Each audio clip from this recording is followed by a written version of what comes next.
Hello, everybody. Welcome to Tato's Hardcore Media. Bringing you another video. Uh, Leave a comment, like, uh, whatever. In the last video,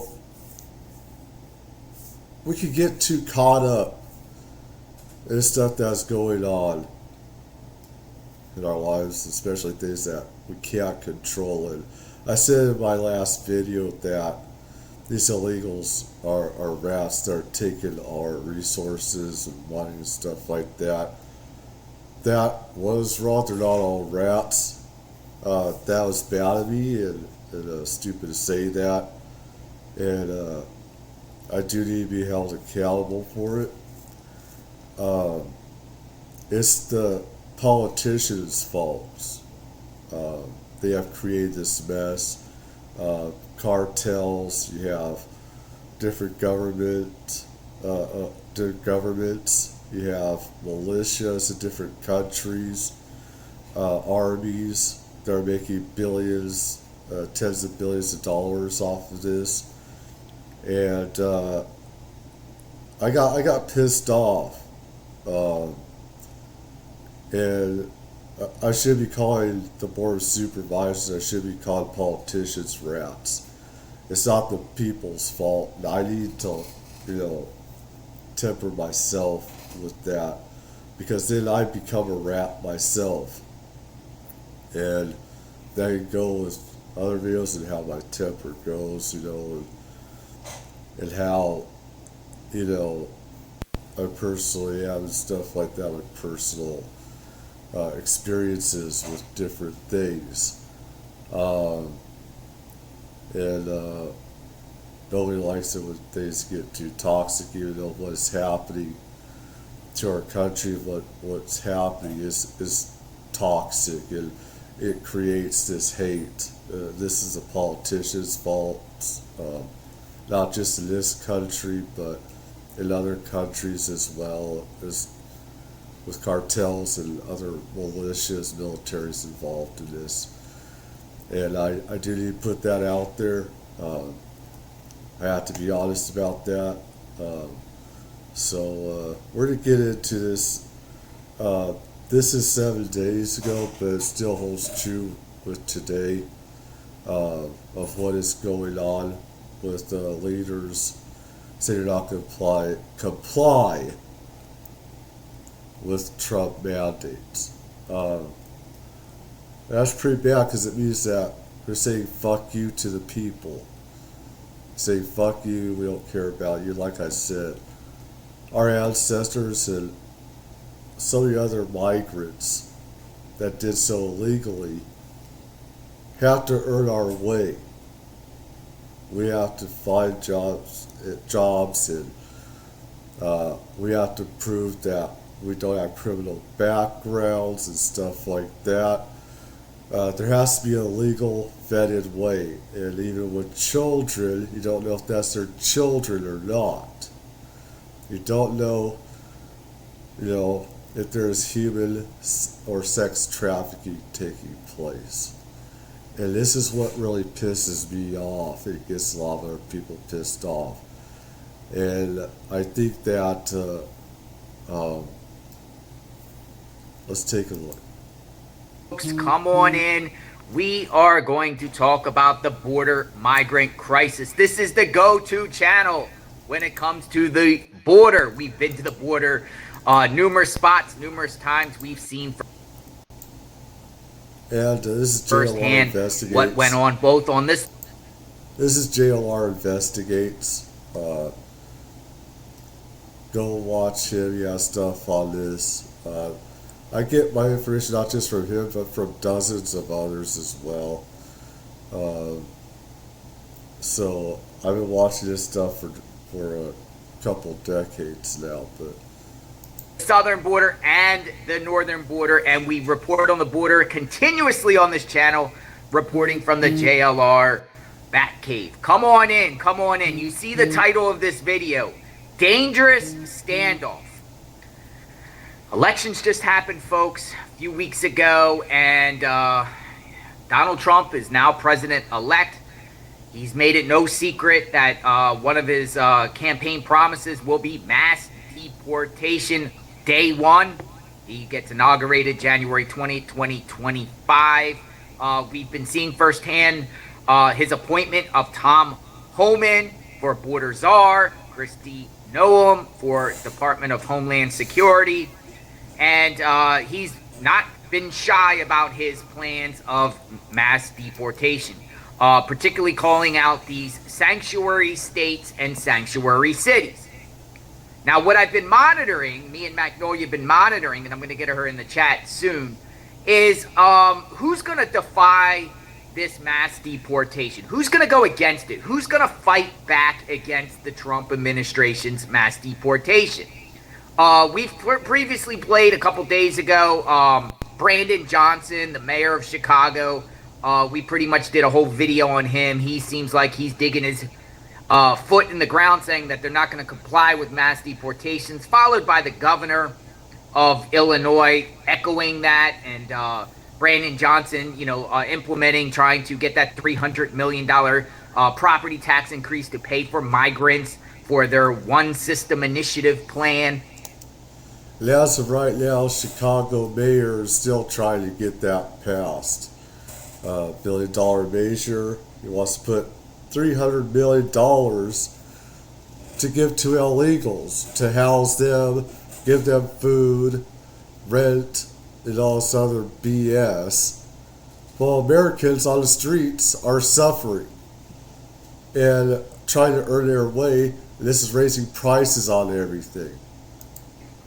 So we talked a lot about him, but we got three individuals right here that we're going to talk about because they came out of the woodwork, particularly these two right here. This is Michelle Wu, and she's the mayor of Boston. And she had some interesting things to say in the last 24 hours with Tom Homan replying to what she has to say. By the way, I'm also putting this on here as well because he wants this word spread out. So I'm using him for this reason as well. I like using my own sources and stuff like that. This is one of them out of the many. But he wants this out there. I've waited all these days, but this is still happening right now as we speak. Boston and Massachusetts is an interesting state that doesn't get talked about enough. Because a lot of the migrants that cross into the United States illegally end up in Boston and throughout Massachusetts.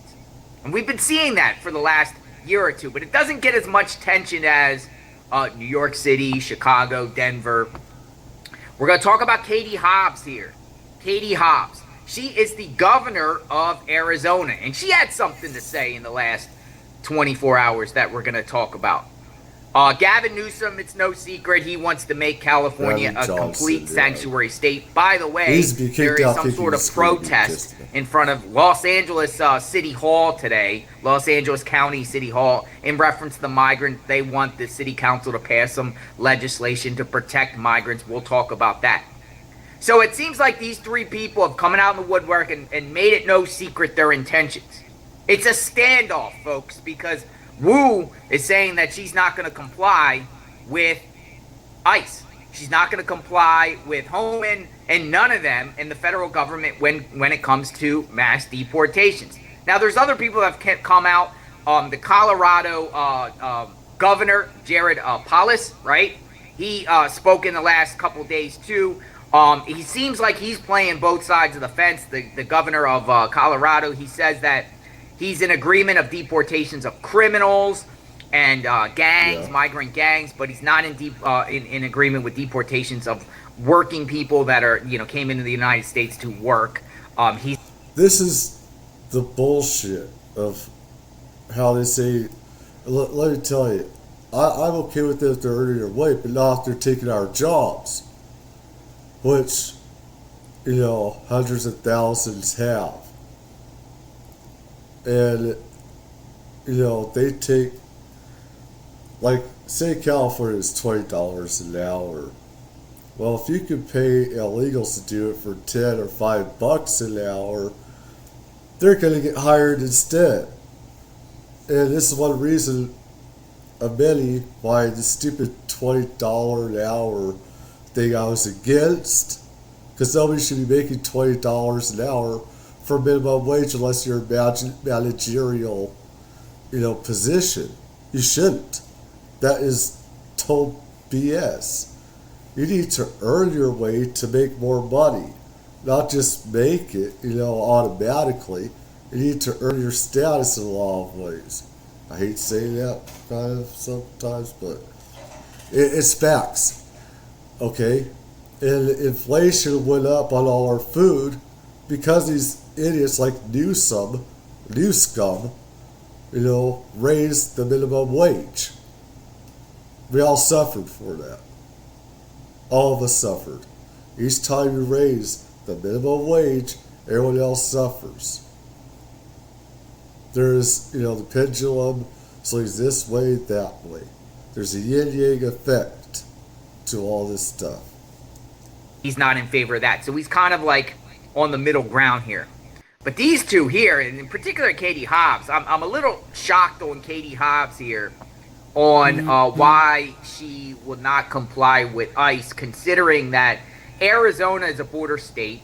Arizona has significant problems on the southern border in Sassabee, Arizona, Nogales, Arizona, Cochise County, Arizona, Lukeville, Arizona. Those were some major... Cochise. These old names, Indian thing. Cochise. Man, it takes me back to the 1800s. That tribe and stuff. People should look up Cochise. Major hotspots. Those are four right there. Major hotspots. The Tucson sector, where people are just crossing the United States illegally, continuously. The border wall is a complete mess. Some spots there's not even a border wall. For her to say that she's not complying with ICE makes me and Magnolia wonder, does the cartel have her hostage? And we'll talk about that. Was Cochise Indian or was he Mexican? Man, I should know this. Forgive me. So educate me. That because it's a Republican legislature in Arizona. The state voted for Trump, but then you have a Democratic governor that's saying, no, we're not going to comply with ICE. So it's going to get very, very interesting, and it's literally going to be a dangerous standoff. And I think there could be big problems coming around if these governors and elected officials do not comply. Now, I understand Boston a little bit, Massachusetts. It is a blue state. I believe it is the third most bluest state in the country, behind Maryland and Vermont. Believe it or not, Massachusetts is more blue than California, if you look. So the governor and Boston mayor are saying that they're not going to comply. So I understand that, and we definitely understand California not complying with ICE, because that's just California. California does the most strangest and bizarre things out there with policy. I always said California is backwards. I'm not a fan of California policy whatsoever. I am a fan of California in general because I think it's a beautiful state and it has so much different things to see in the state. You can get desert, you can get coastline, you can get breezy in San Diego, you can get out in the California redwoods, mountains, Death Valley, Imperial Sands. It has it all. Beauty. It has it all. But the policies in California, particularly in cities, are pretty horrendous and pretty bad. Look what's happening in Oakland. Look what's happening in San Francisco. Look at the issues in Los Angeles and so on. So it's not surprising. But Arizona... And you have Governor Newsom complaining about homeless on the streets, not being housed in LA County, stupid advisors not doing enough to house them. And so they're making homelessness also criminalizing it, which I think people have a right to be homeless. They have a right to be homeless if you don't want to live in a home. The thing is, you're taking up property. It's kind of a separate video, but if you're taking up property, I believe that is wrong. So, you're taking up all that property and messing up the streets and everything and toxifying it. They need to get rid of that. But he was complaining to stupid advisors there, and they took the blame. He threw them under a bus. And was it Burgess or Burger. Uh, she took the blame, and stupid politician she is. The thing is, all this money, a lot, not all of it, but there's a good amount of money that's going, state money, county would go to illegals. And he's doing that, virtue signaling. He's the one to blame for the homelessness.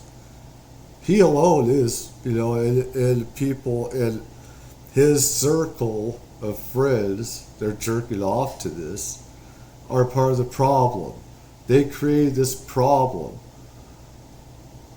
They're making it sustainable, is what I'm saying, not creative, but they ain't creative, but they're making it sustainable. They're making it worse. Arizona is very surprising to me. So let's start out first and listen to the mayor. Her name is Michelle Wu. Now, she's a little controversial. She's a controversial mayor here. And, she said some weird things in the past. Particularly, she hosted a Christmas event last year where she prohibited white people from coming to a Christmas party, which received a lot of backlash and controversy. But she claims that 29% of Bostonians are migrants. So the city's almost a third migrants in Boston. And doesn't matter what color you are. I've seen it more against white people now. The racism, where it's okay to go after white people. It's total bullshit. It's total reverse now. In Magnolia, seeing people down there on the southern border, we've actually talked to many people that crossed over, and they said their destination would be Boston, Massachusetts. Though Boston, Massachusetts last year declared a state of emergency, imagine that, and then shutting down shelters that were for Americans and put the migrants in there. So I don't understand this logic here, but listen to her right here. What will Boston's response be if these mass deportations take place? Yeah, look, elections have consequences, and the federal government is responsible for a certain set of actions, and no individual city can reverse or override some parts of that.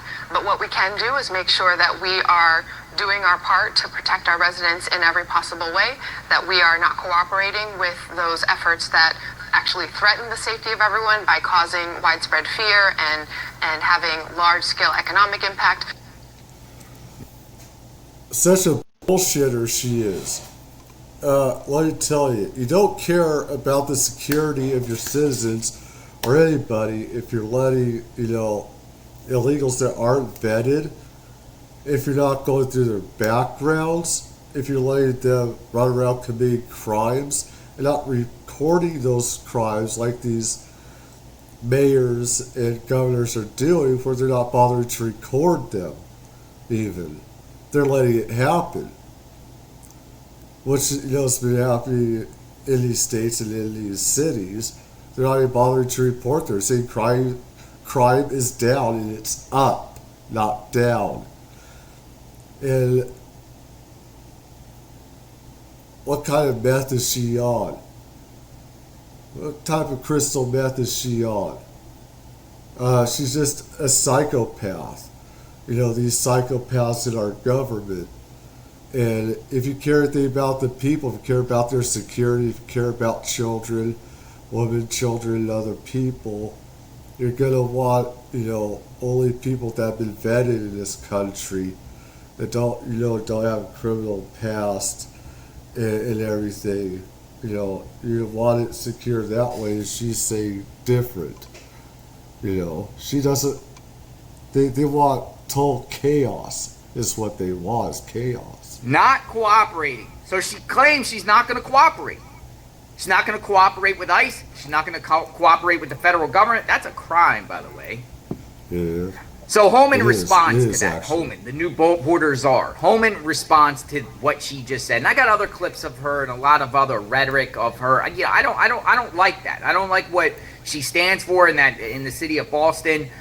You can't just sit there and say you're going to defy the federal government, because that, imagine us. We don't like to pay federal taxes. We don't like federal rules. To say that a city's not going to comply with federal law is almost like saying that if citizens can just stick their middle finger up the federal government, not pay taxes, and not, comply with federal government. It doesn't work that way. He all said it. These rules and laws are on the books for a reason. He doesn't like cussing. He doesn't like that.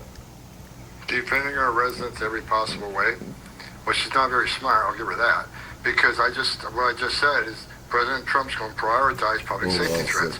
What mayor or governor doesn't want public safety threats out of their communities? I mean, that's our number one responsibility, to protect your communities. And that's exactly what we're going to do. So she helps us, she gets the hell out of the way, because we're going to do it.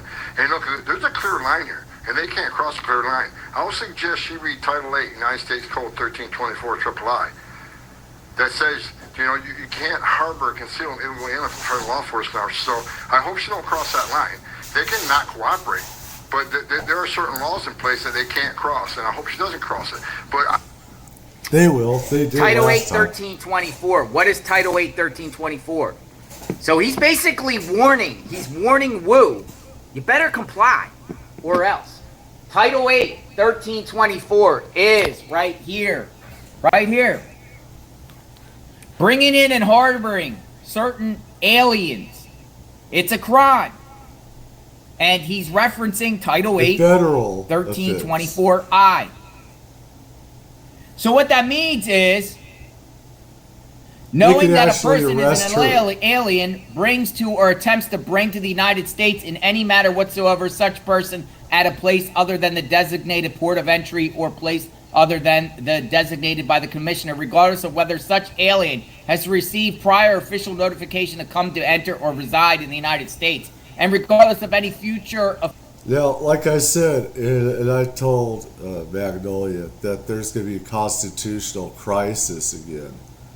Because actually with stuff like this, you could arrest county supervisors, board members, mayors. You could even arrest governors for this trafficking and stuff. Not only that, but I mean, we have this problem with Abbott. Governor Abbott of Texas defied Biden, and people we're thinking it's gonna start a civil war, stuff like that. And this stuff has not happened since the Civil War, where there's been all these different sides questioning federal law and who has authority. Honestly, the president does. The president has authority, whether it's Biden, whether it's Trump.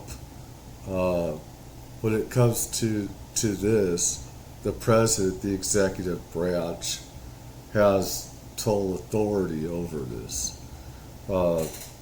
Official action which may be taken with respect to such alien.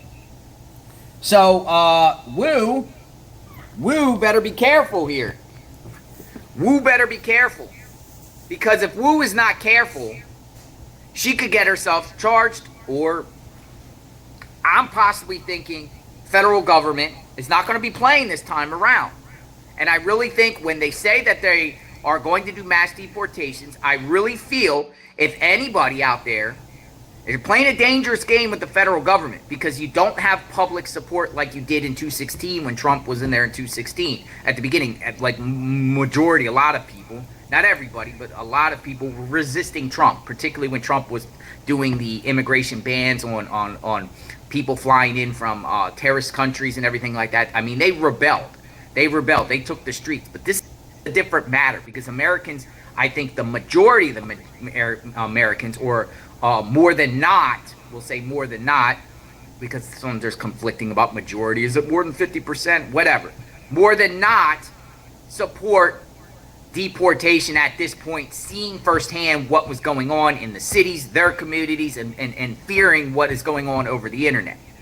So it's very possible whoever gets in the way of the Department of Homeland Security and the Trump administration, whoever gets in the way and stops them from doing their job, could very well end up in handcuffs, indicted, locked up, impeached.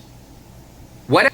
I mean, the thing is, I don't exactly see that happen. There's a big yin-yang effect, and I believe that as much as people voted for Trump because of this big issue, I can see where people will say, hey, don't go after the elected ones if we don't like what they're doing. I can see that going the other way. I can see that shifting.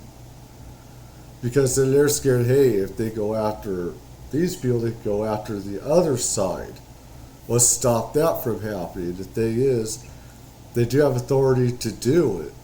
But I see it having just like it did back then, where there's just going to be a lot of fighting and nothing's going to be done. Whether it needs to be done is different, you know?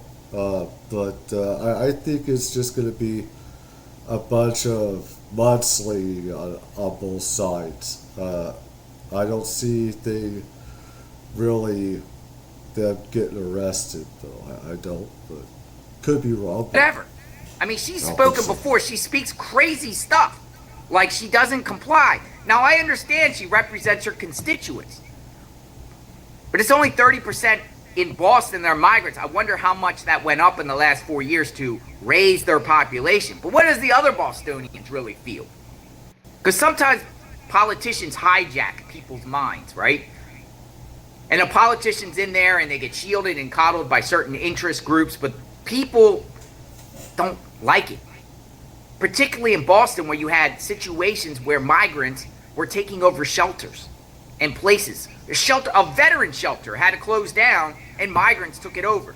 Did you see Boston Logan Airport at one point where people were flooded all along the airports? They actually had sections where migrants were staying in the airport. The governor declared a state of emergency. Just like Trump is declaring a state of emergency now. I think he said checkmate. We are a community here in Boston that is 29% foreign-born residents. Our immigrant community members are a very important part of our community, and the threats, I mean, we saw even after 2016 that it's not just, you know, how much is actually coming to fruition, and I do believe that this go-round comes with a lot more preparation and a lot more readiness to take action than before. With Trump, you mean? Yes. Yeah. But you see and feel the impact in the community when students don't show up for school anymore, regardless of how clearly we have laid out policies in Boston with the Trust Act being signed in 2014 and specific protections where our local law enforcement does not coordinate on federal immigration enforcement. When the fear is there, it completely changes how residents feel comfortable interacting with our school system, with city services, coming to the library, engaging with law enforcement or first responders, and that makes everyone less safe. What about law enforcement doing their jobs and you not doing your job, not protecting the people from the criminal element that comes through the borders? And you and the other governors and mayors not putting out the facts that crime has gone up, not down. You're not reporting the crime. You're making it chaos rule the day. That's what you're doing. So she's referring to this Trust Act. I guess it was the 214 Trust Act that labeled Boston a sanctuary city, and the federal government can't go in there. I'll learn a little bit more about that. Constitutionally, okay, the president trumps all that. Okay? Constitutionally, he has authority over all the states. I'm not talking about abortion here, though. That's different, okay? But I'm talking about the use of federalizing the troops, going in and doing what they have to take her and these idiots out, of office. He has the authority to do that. Again, I'm not talking about stuff like abortion, but you're talking about national security. This is a national security thing. that, but a Big lot of difference. times when she talks about this Trust Act. So keep in mind, study it yourself. Trust Act. But yeah, she keeps speaking. She keeps there's news articles out there already. She's defying. She's vowing to defy these mass deportations or even criminals. I think it goes beyond just people that could be in this country that did cross. And it's the Americans that suffer, when illegals are getting all stuff for free, all the resources going towards illegals. It's Americans that suffer. They're in suffering and not getting resources that we need. It's supposed to be us first and them second, not them first and us third place or fourth, In the United States illegally in the last 3 years since 2021 that actually got jobs and work and everything like that and working. I mean, this goes beyond that. I think she's just talking about criminal. She's talking about all of them. She's not going to comply. She's not going to comply. But I'm going to tell you, I believe that the Trump administration will comply. And it's a dangerous standoff between, a mayor, which I feel doesn't have a lot of weight outside her own safe space. It's not like she's championed around the United States, though I do feel like in this situation we might get a couple people in the spheres of resistance that will take the forefront and try to be a beacon to try to hold the line to make a name for themselves politically, or just to be contrarian, or just want to defy the government. I really think there could be one person or two people or three people, and she could be one of them. But is she going to really be able to handle the heat? Because the federal government already said any sanctuary city, and we'll call Boston a sanctuary city. Boston is a sanctuary city. Especially when you got the mayor and you got the lieutenant governor and you got the governor and you got the AG and you got Presley, the Congresswoman Presley. I'll show you her clip. She speaks all about that. They're all on the same page. Like Boston in Massachusetts is like it's a safe space for illegal immigration. It's a safe space. And I'm thinking maybe, one of these safe spaces, despite them not getting federal funding, which the federal government has said that they won't give federal funding to any law enforcement funding to any cities or states that don't comply. I'm just wondering if they'll try to create other ways to create revenue to subsidize their illegal immigration. One thing I'm thinking is put it on the taxpayers. Or donations, crowdfunding, donations, support. Taxpayers. Property tax increase goes up. I feel really bad about Bostonians because, one thing I've noticed about Boston, I'm not a Massachusetts guy. I've been through there numerous times. I don't like the state. I think the state is rich in history. At the beginning of the foundation of the United States, rich in history. One thing I noticed, toll roads everywhere in Massachusetts. Toll roads, toll roads, toll roads, toll roads. They want to toll everything. And I'm thinking some of that revenue from these toll roads probably go for illegal immigration. Probably most likely. I don't know. Am I wrong here? Am I spewing nonsense? Here's Wu again. Since 2014, let's talk about the city of Boston. Boston has considered itself a sanctuary city, which, as you know, limits cooperation with some federal immigration laws. President-elect Trump has promised mass deportations after he returns to the White House. How will you respond as mayor of the largest city in the state, the largest city in New England? And I think people need to see the big picture here. What does this mean for illegal totals everywhere? I don't see anybody talking about that. It's what could happen with us. They don't know about us? You don't? Hope they don't. A powerful city in this country. Yeah, well, as you mentioned, for the last decade or so, we have had laws on the books. I was actually serving on the city council at that point when we passed the Trust Act. And I think it's important to get a little bit into what exactly that means, because sometimes people use the term sanctuary city to mean a city that is welcoming of immigrants, which of course we are and have always been. And sometimes that is used to suggest that there might be some immunity where criminal actions are you look the other way at and this and that. So in terms of Boston's policy, there's a prohibition on resources and personnel going to enforce civil immigration detainers, meaning Boston Police and other departments cannot cooperate with ICE when it comes to detaining on civil warrants. There's still room for cooperation when it comes to the issues that matter to all of our residents: human trafficking, drug trafficking, cyber crimes. And so just want to assure everyone that when this passed and in the decades since, it has always been about safety. In fact, the ordinance passed with the full support of not only our local leaders, but law enforcement at every level, because we want immigrants to know that it is safe for everyone to be able to feel comfortable reaching out for emergency services, to report a crime, to ask for help, and generally to be part of our community. Is it fair to say Boston is struggling with the migrant crisis, or is that not fair?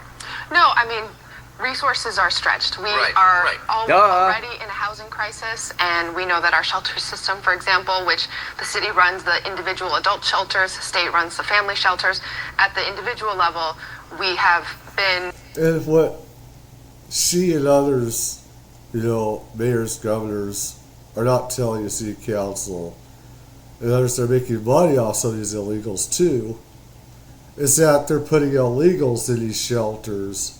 They're supposed to be for American people that are homeless, or vets, or schools. They're putting illegals and housing them there, even schools, or daycare centers. They're giving it to them. At winter levels of overcapacity already during the summer, and much of that is because of newly arrived residents. During the summer. Yeah. One of your residents, predecessors, illegals. Boston Mayor Marty Walsh, former Boston Mayor Illegals. Marty Walsh, went so far as to open up City Hall to undocumented immigrants. What will Boston's response be if these mass deportations take? This is the thing, undocumented. Undocumented means they have not been searched through their past or their papers. And a lot of them, when they get to the border, they rip up their visas, their IDs and everything, so they don't know who they are. They get through, and so all these people are undocumented while we have surges in crime and stuff like that. Again, I'm not saying they're all criminals, because they're not. I'm just saying, okay, I need to make that clear. Place.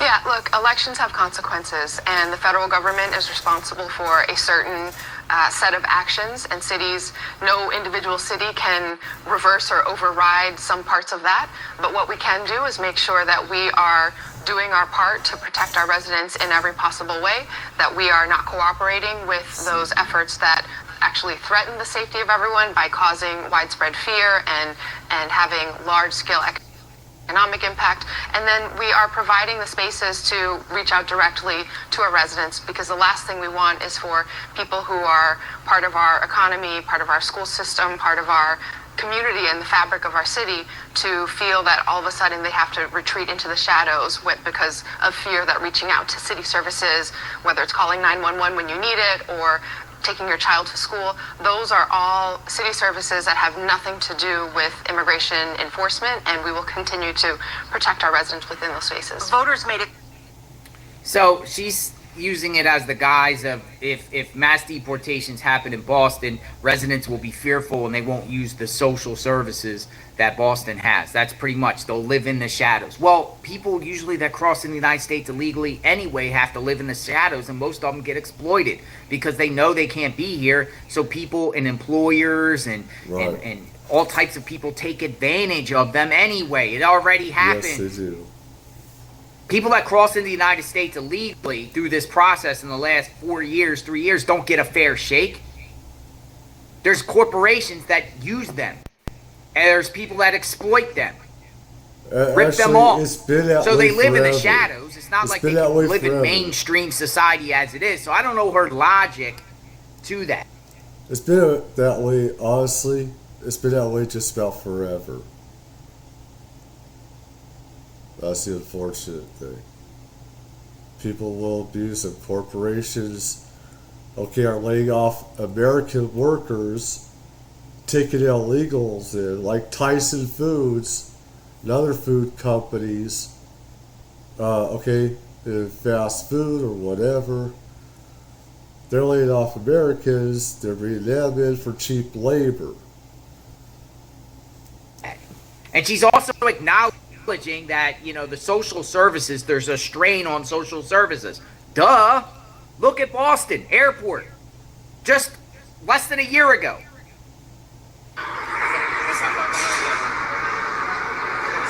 Thank you, AF. Good morning.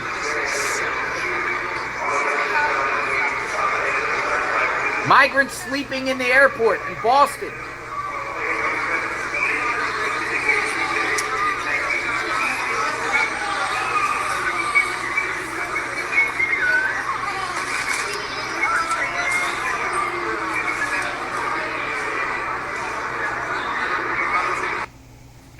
They have nowhere to go. So you're like, welcome here, but then at the same time we have nowhere to go and no money to fund it. Then you got the lieutenant governor. You got the lieutenant governor speaking. Remember this infamous press conference? She's talking about residents, step to the plate. Welcome a migrant inside your home. Are you kidding me? She's telling residents in Massachusetts to welcome migrants into their homes. Most importantly, if you have an extra room or suite in your home, please consider hosting a family. Safe housing and shelter is our most... What about our own citizens? Fuck you. What about our own citizens that need help? Why don't you house them in your home? You idiots are making tens of millions of dollars off of this stuff. The corporate interests and NGOs. You're making all this money while Americans suffer. You want us to fucking house them? Are you fucking kidding me, you bitch? Are you kidding? And we don't know them. We don't know their past or history. We don't know if their kids are their real kids or someone else's kids. Pressing need. Become a sponsor family. You can contact the Brazilian Worker Center for more information on how you can step up if you're willing to have an additional family be part of your family. If you're a local official, a college president, a business owner, or a faith leader with an available building or space in your community, please work with us to offer it as a shelter site. If you're a social service provider, please consider becoming an emergency assistance homeless shelter provider. Our resources are stretched thin there as well. And if you're a hotel or a motel owner, consider opening it up for... So just take them all in blindly. Don't look into their past, their history, because they don't have that stuff with them. Okay? If you want to take these people in, if you have kids, you dumb piece of shit. Emergency assistance. If you're a landlord or a property owner, we can use you too. We can connect you with service providers. They'll make money. They get... This is human trafficking. You make money off of this. They make money off of this. She makes money. Y'all see the trafficking? They're making money off of this. This bitch, these people are making money off of this. This is a scam. To help transition families into permanent housing. They're acknowledging that they declared a state of emergency. They don't have room for migrants. And then you have incidents like this where they were shutting down. This was a shelter. This was a Massachusetts, and this is someone Bostonians against Mayor Wu, by the way. I like this Twitter account because it calls out the mayor. But they put out Massachusetts governor, what's her name? Mara Healy, we'll just say Healy, shut down a home for veterans and converted it to a migrant shelter. Massachusetts puts the lives of illegal immigrants over veterans. And this was a veteran shelter that they shut down to put migrants in. Oh, it sounds so familiar, like in New York City when they were putting migrants in schools and flooding hotels with migrants. Here's another one. Well, here's another one right here. She shut down a recreational center. The governor, recreational center, used by black families, and turned it into a shelter for illegals. This was a recreation center for black families, African American families. And you know those recreation centers in those cities for African Americans is good to keep young children off the streets. It's to get them, Not no more. Exercise and keep them in a positive light and to go on the right path. And when you have a recreation shelter for African Americans, governor, mayor shuts these shelters down for African Americans, recreation center, veterans, shelters, and shut them down. And we need space. We need space. Are you kidding me? Never mind Americans. Fuck Americans. Fuck Americans. We hate Americans. We hate our people. Let them all in. Let the illegals in. Fuck America. That's what it is. Fuck America. Let them suffer. Let them bleed. Let them wallow in their own feces.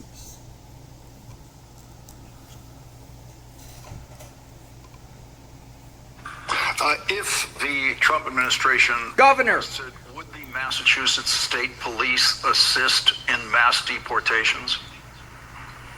No, absolutely not. But, let me say this. I do think it's important that we all recognize that there's going to be a lot of pressure on states and state officials. And I can assure you, we're going to work really hard to deliver.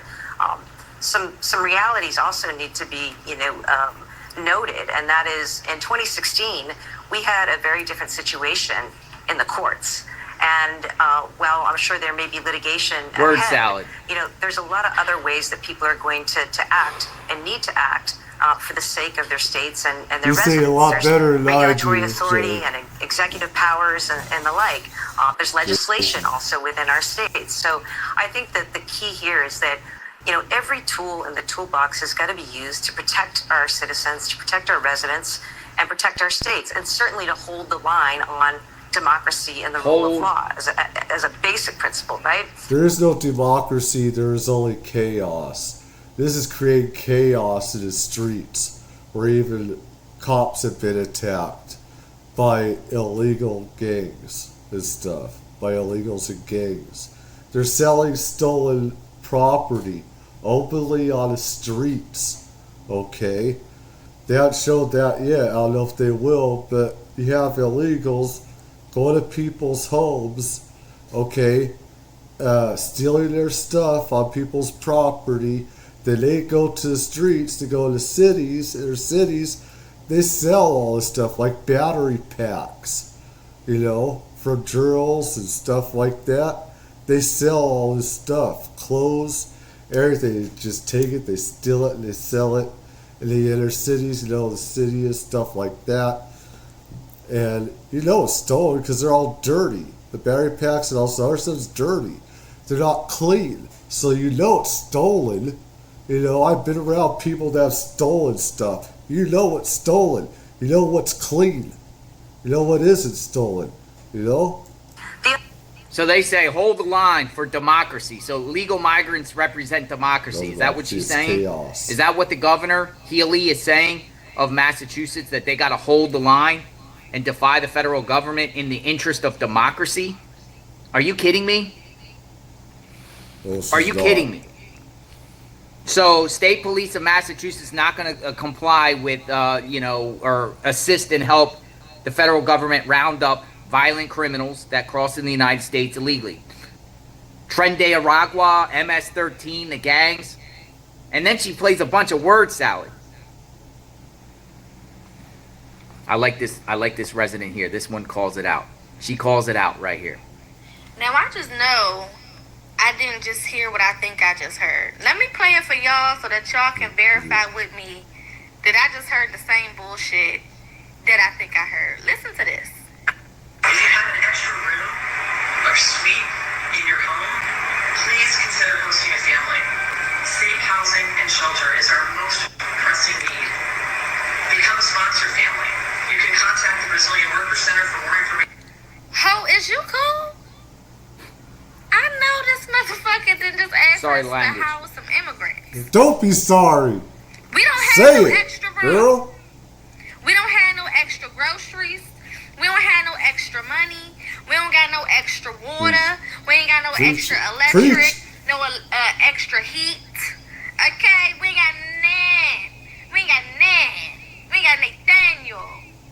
I know you didn't just fix your lips to tell us and ask us to house these illegal immigrants that y'all have let into this country. Your bitch ass has been doing.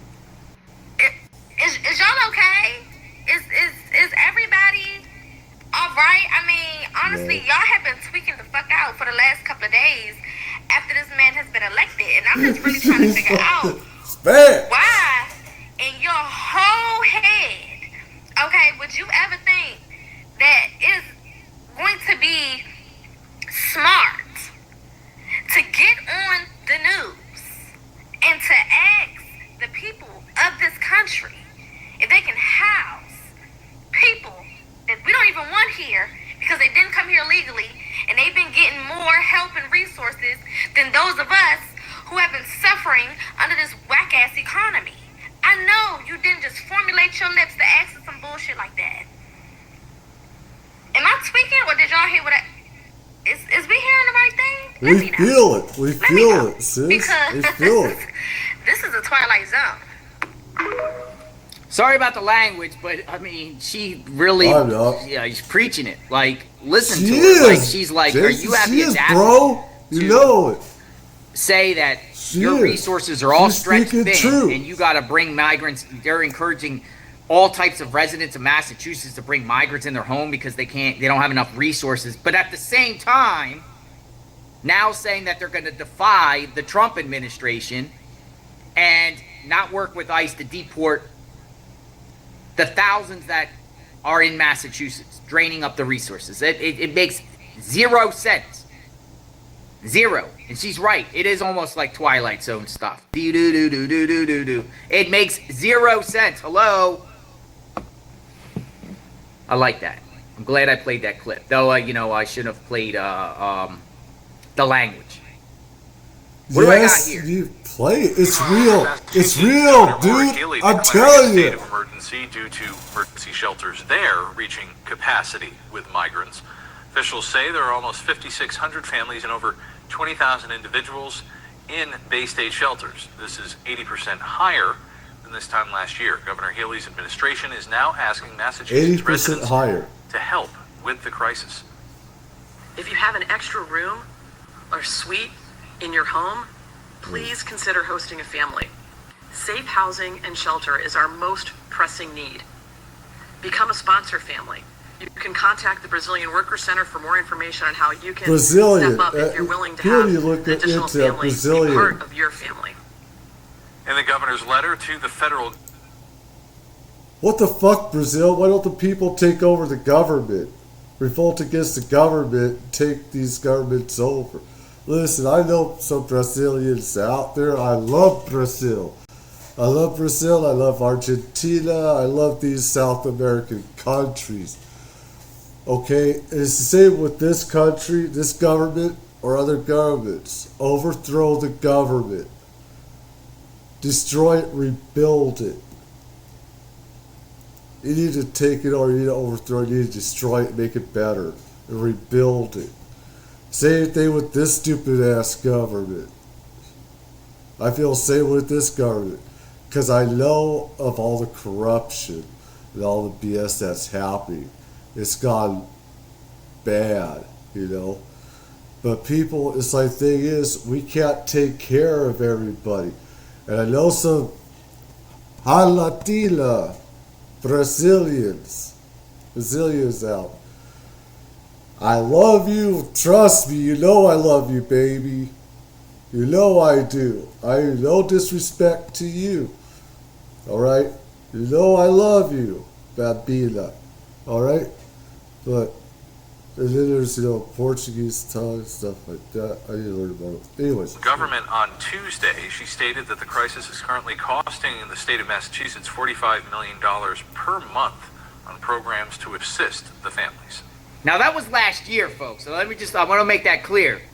But it's still an existing problem to this day. And then you have the same leaders that are acknowledging that they had a problem, acknowledging that the system can't sustain itself, and pleading for residents to step forward and house migrants. Now they're saying that they're not going to comply and saying, we are a welcoming state. Come on in. Come on in. More come in. More come in. More come in. How does that even make sense? I'm very animated here because it's just, it's beyond. I can't even wrap my head around this. It's insanity. I can't wrap my head around this. It makes zero sense. We titled this video, Dangerous Standoff. We're about to talk about Katie Hobbs next. But yeah, it's a lot like Massachusetts. We're going to be paying attention to Massachusetts. Oh my God, I got this. And what in the world is going on there? Oh, by the way, I mean, this is the same, and we're talking in Boston. Boston is like a sanctuary city.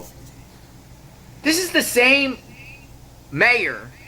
Last year, there was a 2023. There was a Christmas party. I love her too. In Massachusetts. This is how crazy. I don't understand this thinking. She had a anti-white Christmas party, literally, where she had a Christmas party, and she had elected officials of color could only attend this Christmas party in the city, and no white people were allowed. Now, I don't want to make this racial. It is. It just shows these policies are ridiculous. It's identity.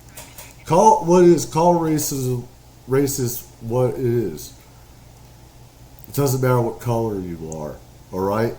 If you don't call it out, you're labeling racism, all right? I'm also multi-ethnic, stuff like that, okay? But she's a racist bitch. Call her out what she is.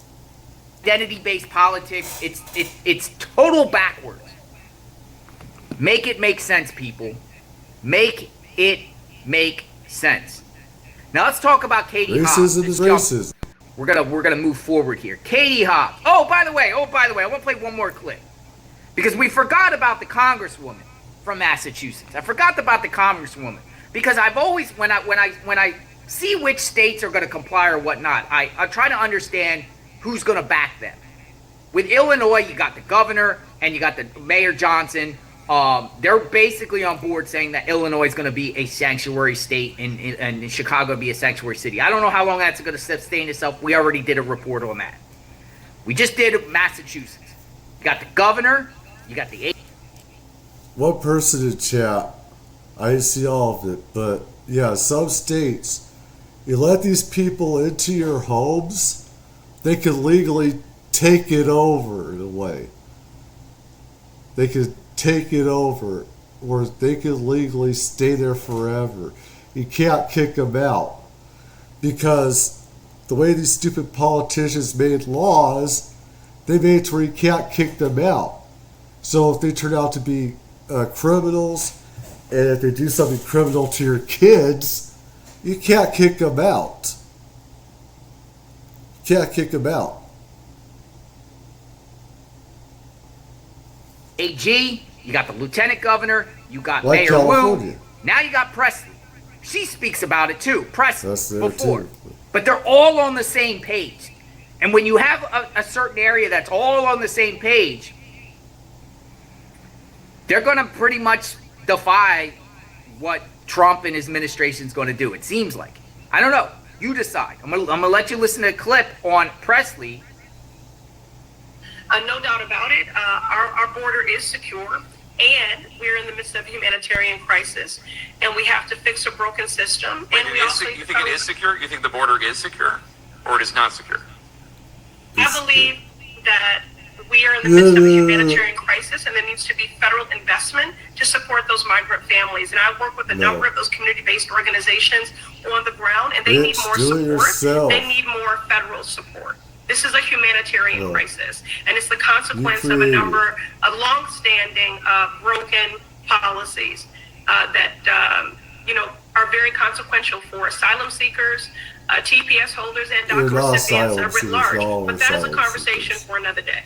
Sure, I don't disagree with this being a humanitarian crisis at all. But just to get some clarity on this, and sure, it's a conversation for another day. But do you think that the border is secure? Is that what you said?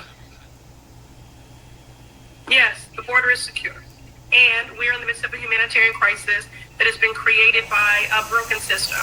And in the meantime, we need federal investment to support my constituents and those who call the MA7 home writ large, which is why we need to prevent a government shutdown. I want to center the humanity, the dignity, the safety, and the needs of everyone, which is why we should not have a government shutdown. It will be. All right, so just the point is on that Sorry, one is Jay. that's the philosophy there of the congresswoman there, Presley, and she's went on the record, CNN, and I don't like CNN. Some of you do, some of you don't. I'm not a fan of CNN, but the fact that she said out of her own lips, the border secure, and the solution is federal resources, funding, money. Give us money. We need money. Similar to what Mayor Orcus was saying about Border Patrol at the time, instead of stopping illegal immigration, we want more money so we can get more Border Patrol agents to process illegal immigration.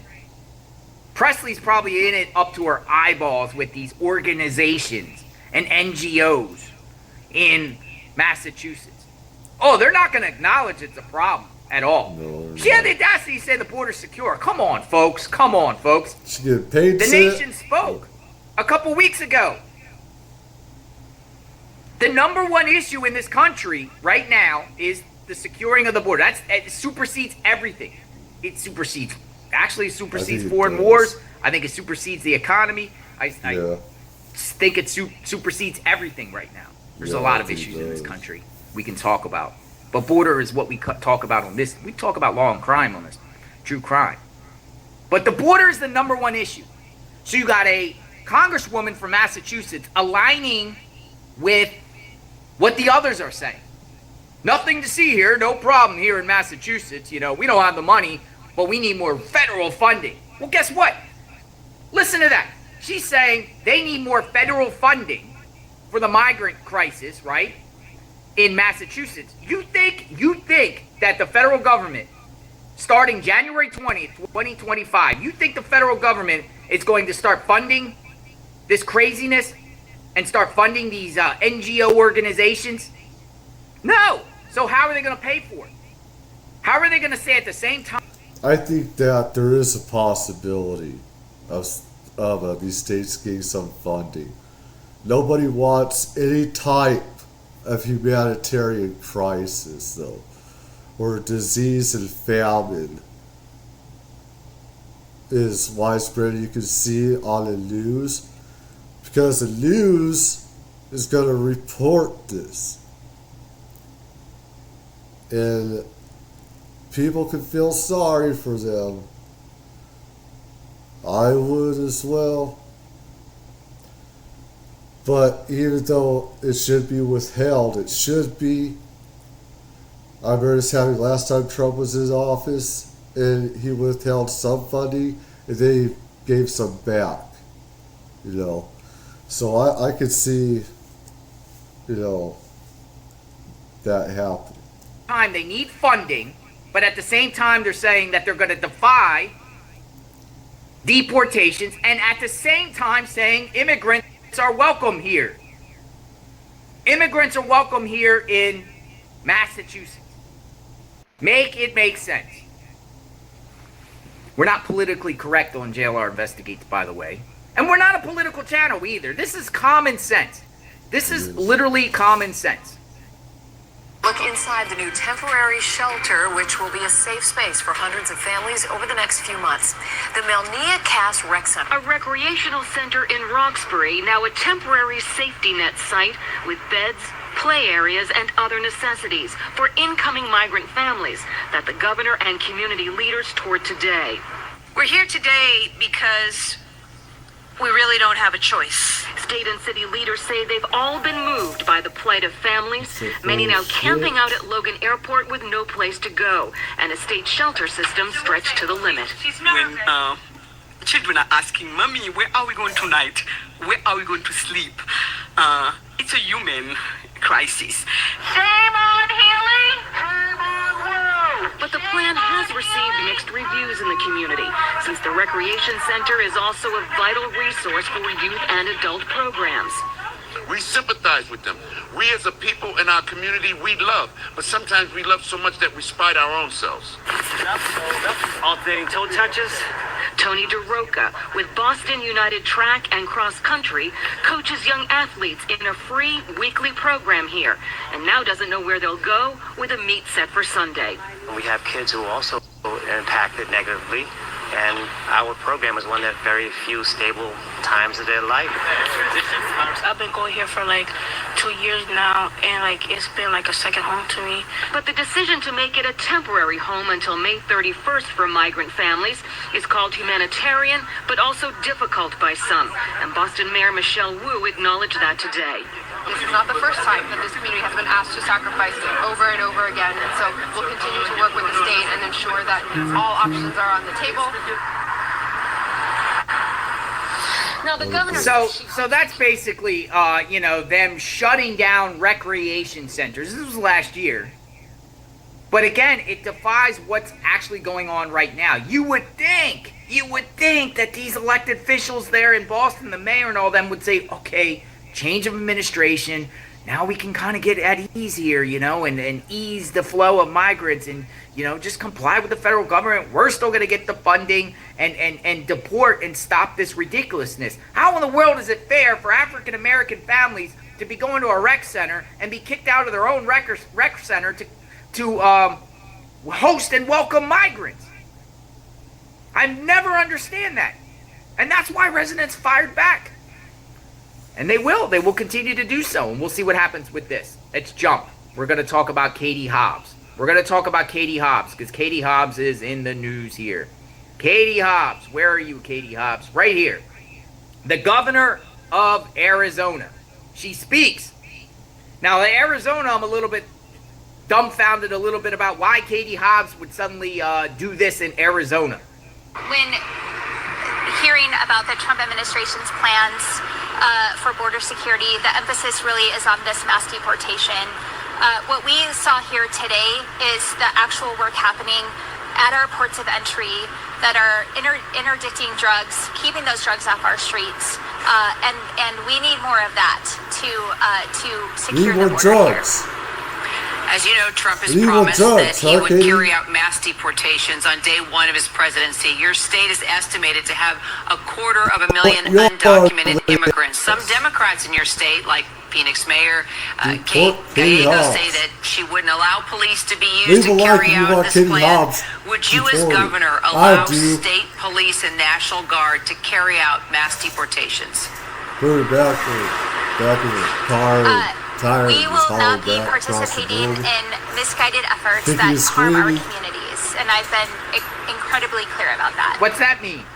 So you disagree with mass deportations and the fact that the president-elect says that's what he's going to be working on day one?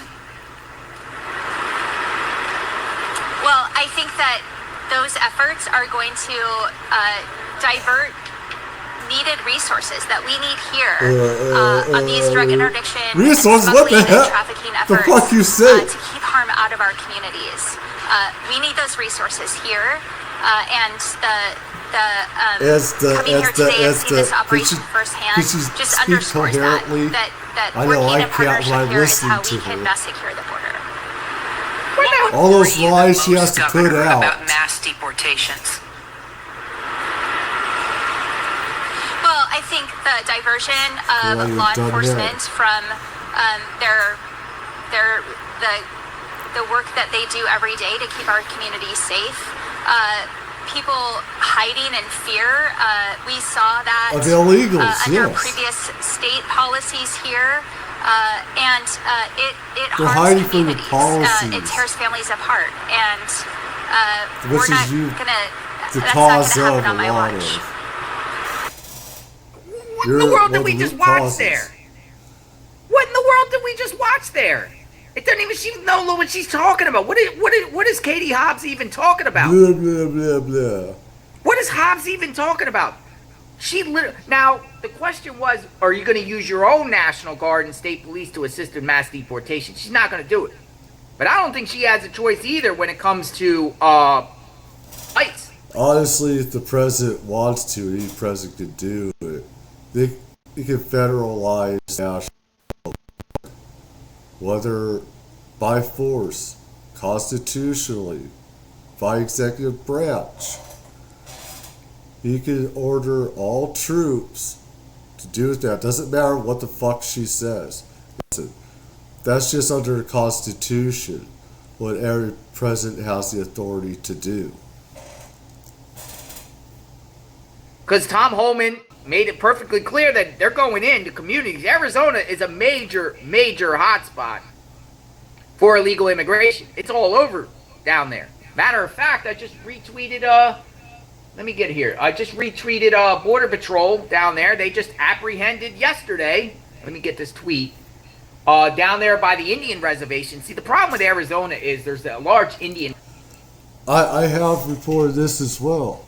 That in Indian Native American tribal lands, illegals have been abducting women, kids, girls, and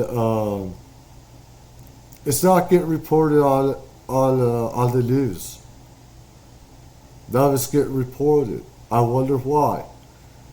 Probably because they don't want the truth getting out how bad it is.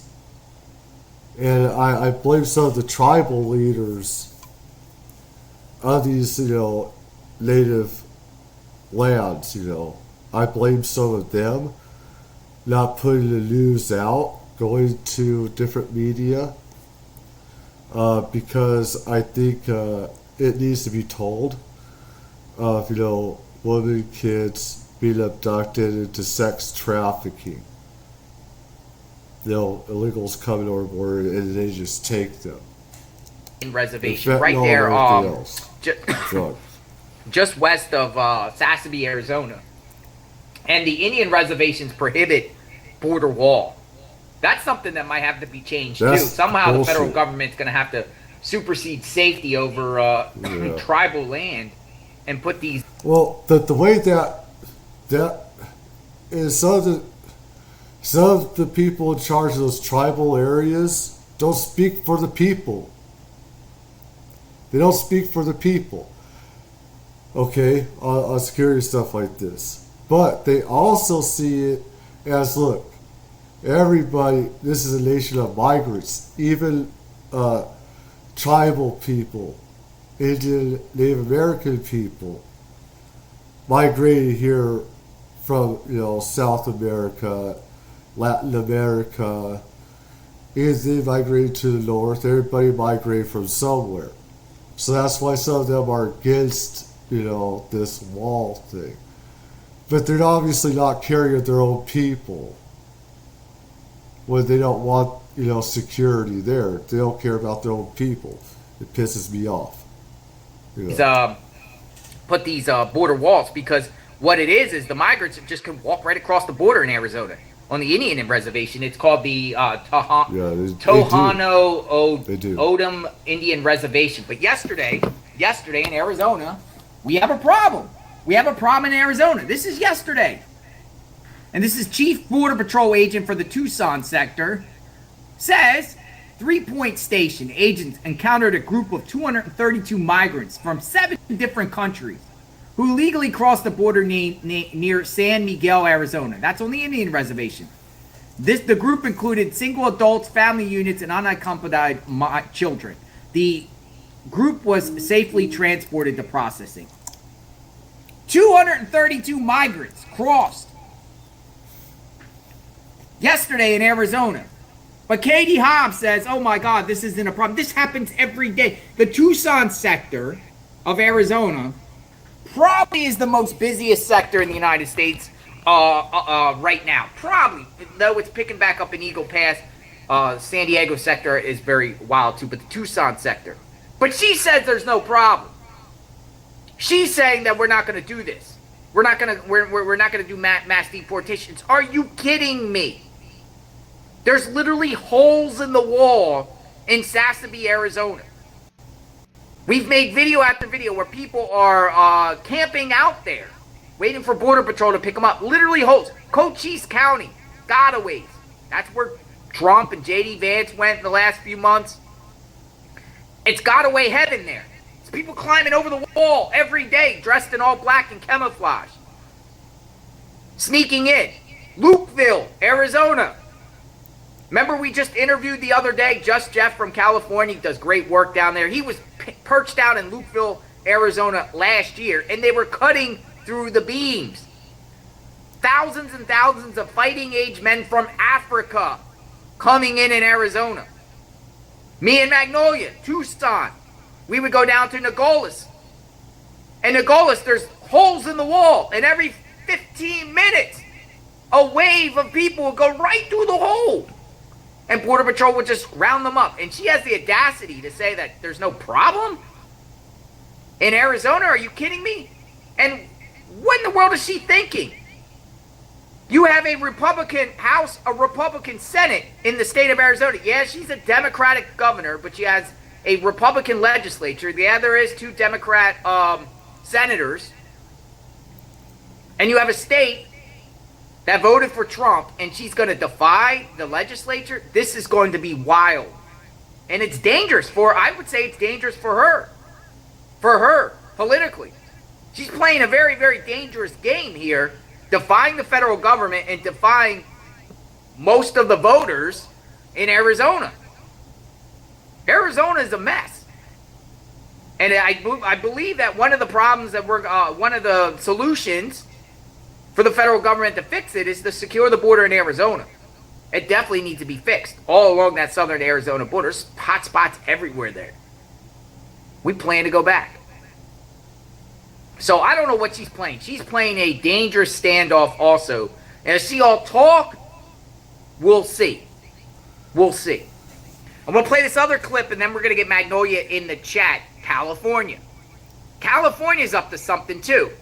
In California. Because in California, they are, I guess protesters are out there, or they're going to do something here. Let's see what we got. President-elect Trump President-elect Trump confirming today he would declare a national emergency to follow through with his campaign promise of mass deportations of illegal migrants. Trump also warning that he'll mobilize the military, if necessary, to enforce his agenda, both at the border and beyond.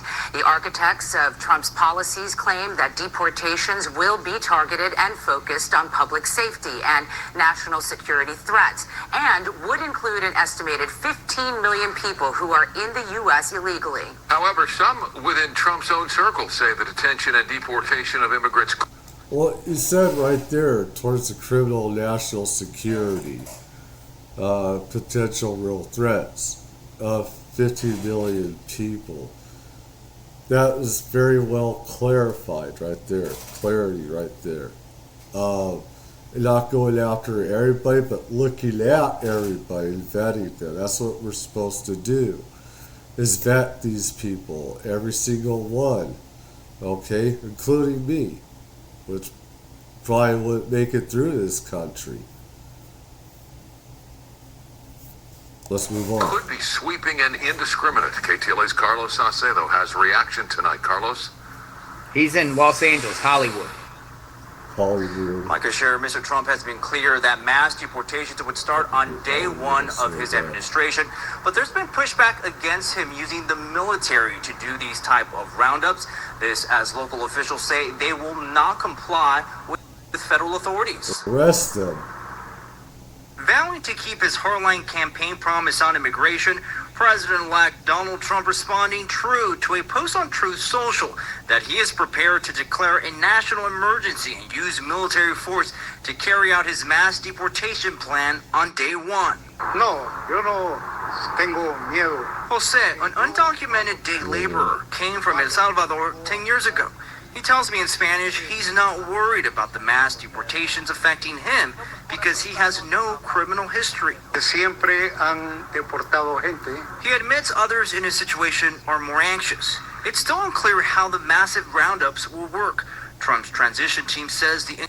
Yeah, like I said, I don't think that they're to be targeting someone that's making their own way and has a job, as long as you're not taking resources away from, Americans.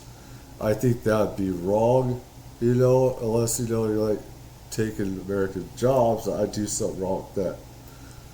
But if you're a peaceful person, you're making your own way, I'll see a reason to, to deport somebody. I'd be against that. I think it's just people that are threatened, stuff like that, that need to be vetted and stuff like that. I believe in having the legal process back in place that our ancestors and everyone else had to go through when coming through the borders and everything else has to be earned, Incoming president will use every federal and state power necessary to institute the largest deportation operation of illegal criminals, drug dealers, and human traffickers in U.S. history. Trump's incoming border czar, Tom Homan, raised eyebrows during a 60 Minutes interview. Is there a way to carry out mass deportation without separating families? Of course there is. Families can be deported together. We strongly oppose the use of our military. Our military has a purpose, which is national security, and that's their space, and we hope they stay in that space. Immigrant rights groups like LULAC are preparing legal challenges to the president's crackdown. Right now, our focus is in making sure that people understand what their rights are as immigrants. State and local officials have made it clear they will not comply with federal immigration orders. In a recent interview, LAPD Chief Jim McDonnell vowing to protect immigrant families. The LAPD will not be participating in any round. Whether they better throw a bitch in the prison. Throw that bitch in the prison. Throw a bitch in the... Oh my God. What a piece of shit. You don't care about... What a piece of shit that... Sure. Roundups of anybody with ICE or any other agency. On Tuesday, the LA City Council will take up a new sanctuary city. Which they already did this video where they're making a sanctuary place. What this is, fuck you Americans. We're going to give everything to the illegals that shouldn't be here. We're going to give them food and housing and health care benefits at the cost of yours. The ordinance committing to defending immigrant communities. And local immigrant rights groups will rally in front of City Hall tomorrow morning, urging the City Council to fast-track this sanctuary ordinance. That will start at 9 a.m. We're live in Hollywood. Carlos Salcedo, KTLA 5 News. 9 a.m., which is today. It'd be 9 a.m. Pacific, 12 p.m. today. They're trying to create a sanctuary city ordinance in Los Angeles. So Los Angeles, California is saying that we are going to defy and not comply with the mass deportations. You heard from LAPD. They're not complying. It will be interesting. Dangerous standoff. Let's get Magnolia in the chat and continue this conversation. She can fill in some of the gaps in case I forgot. They do need their votes to stay in power. Got some of this information. But wild stuff, folks. We are understanding who these people are that are going against the federal government when it comes to mass deportations. Hello, Magnolia. Yeah, hello, everybody. Good morning. Let's talk. What's going on, Magnolia? Yeah, Katie Hobbs looks crazy doing that interview. She's stuttering. She's stuttering. Yes, she is. Yeah, yesterday. Yes. So after Arizona can't count votes, it takes them 2 weeks or whatever to count votes. They don't know what they're doing. They can't run an election to save their lives.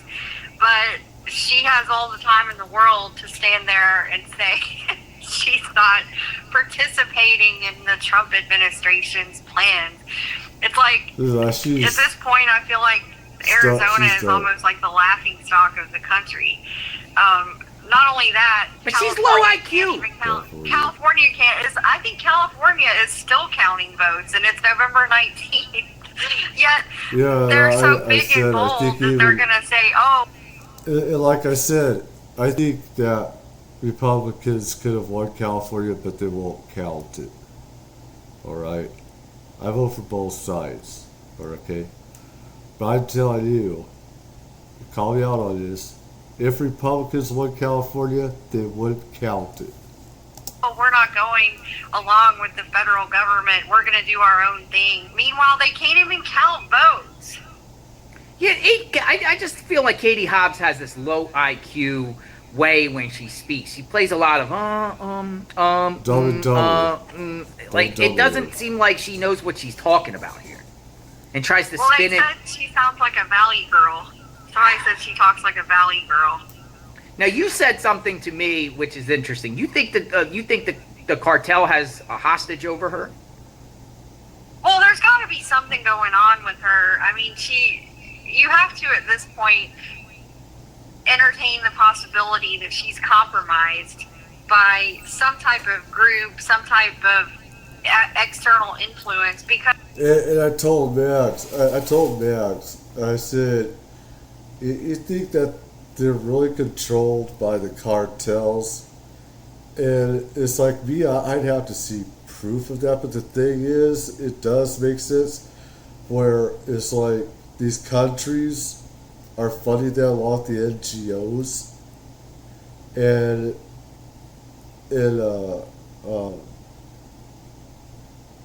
other political organizations, or they are getting paid. And if you own homes, like in Colorado, these guys are making money off of the trafficking, the illegals, the trafficking of them. They're kicking Americans out, and they're making, hundreds of thousands by, because in a home or an apartment where there's only one or two people, they're putting, 10 to 20 people in homes, 20, 30 people, and they're making tens of thousands of dollars, $20,000 a month. That way, they're just kicking Americans out of those places, and they're making money off of this. And if foreign governments, are telling the people to come over here, and they're paying them money, a part of that program, and paying them to house them, give them resources, they'll push shit about the Americans. Like you said, when you watch her interview and the things that she's saying, it's like it just doesn't even make sense. It's, her state is begging for this problem to be resolved, and she's just acting like, oh, there's no problem, everything's fine, and we're just going to keep doing what we've been doing. And like you said, her entire state, there's a Republican legislature. It was weird because in her state, it was like the Republicans won almost everything. But she just, it's just, you have to look at it like, is this a hostage video, or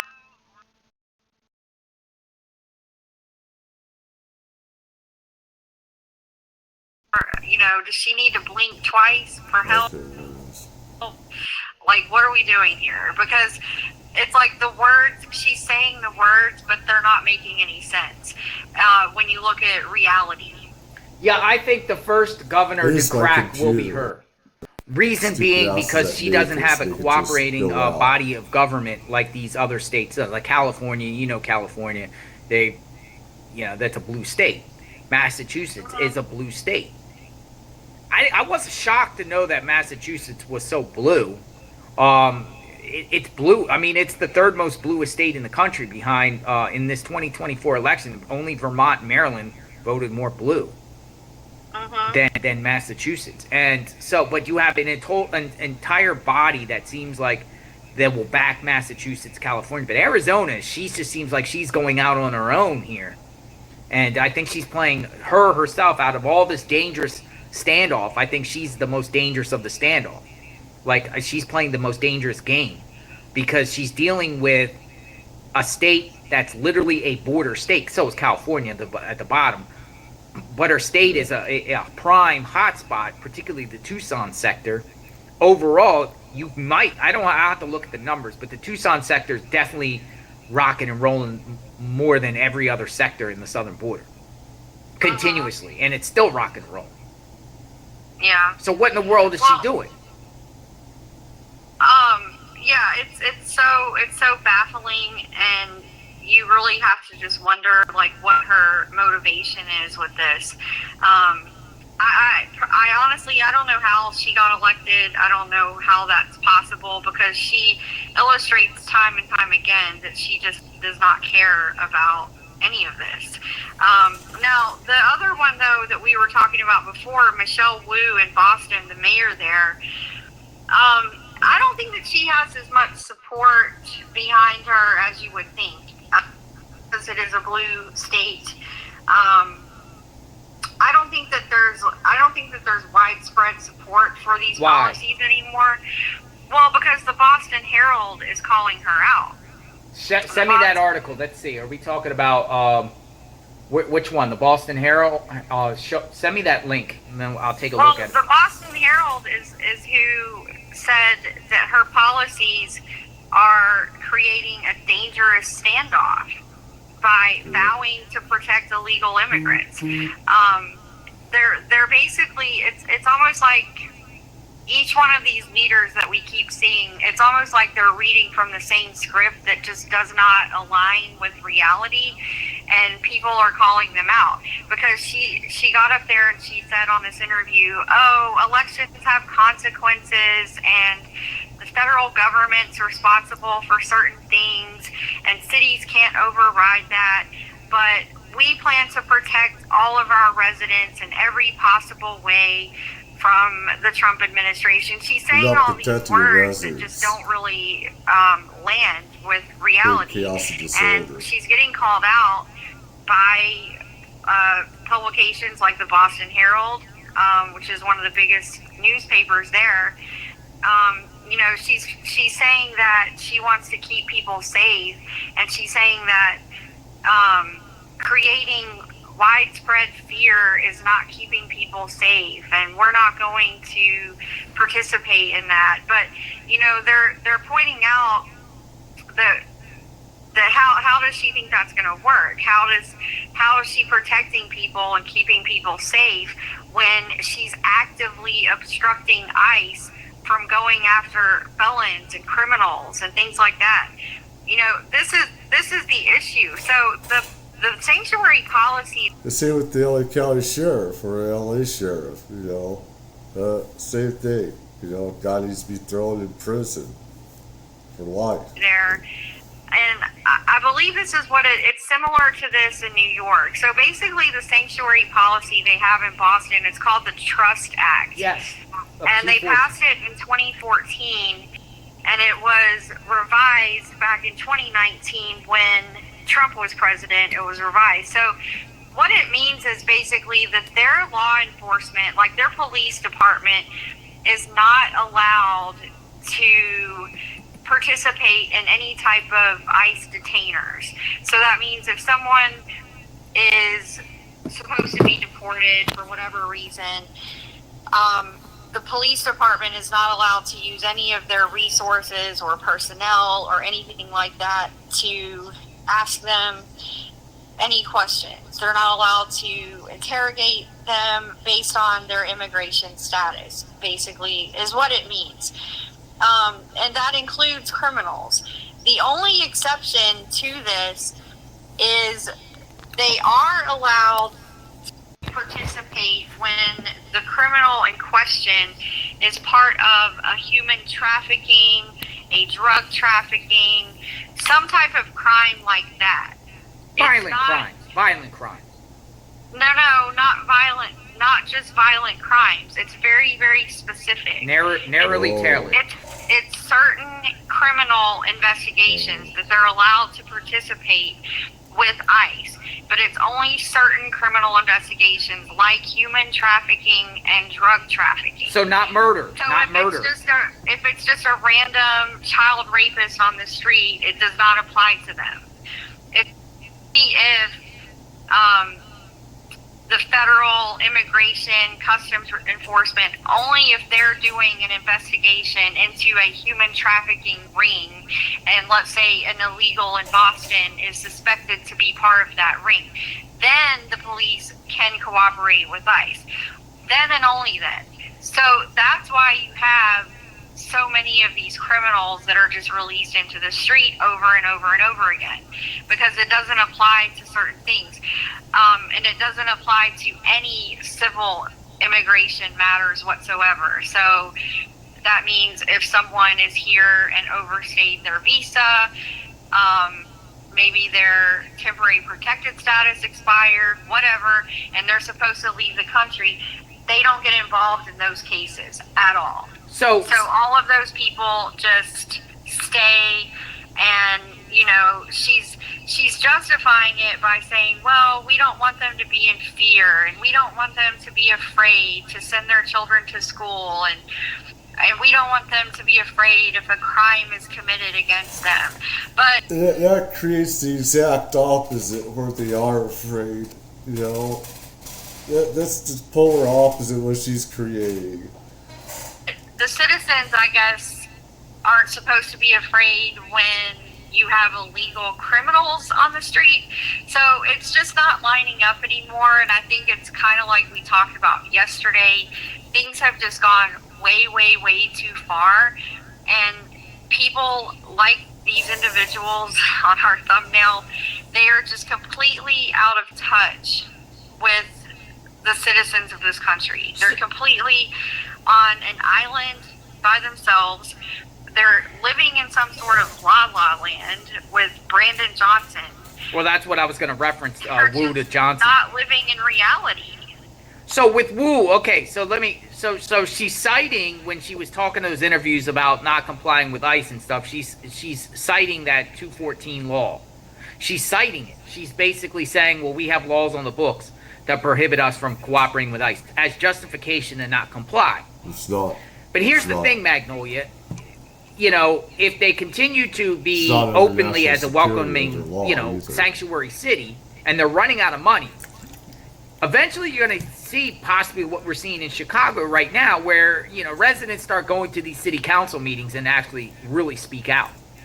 Yeah. And another thing might be to pay attention to is like Chicago did with Mayor Johnson, knowing possibly that they're not going to receive federal funding, so they're going to kick the bill to the taxpayers by creating a property tax increase at $300 million.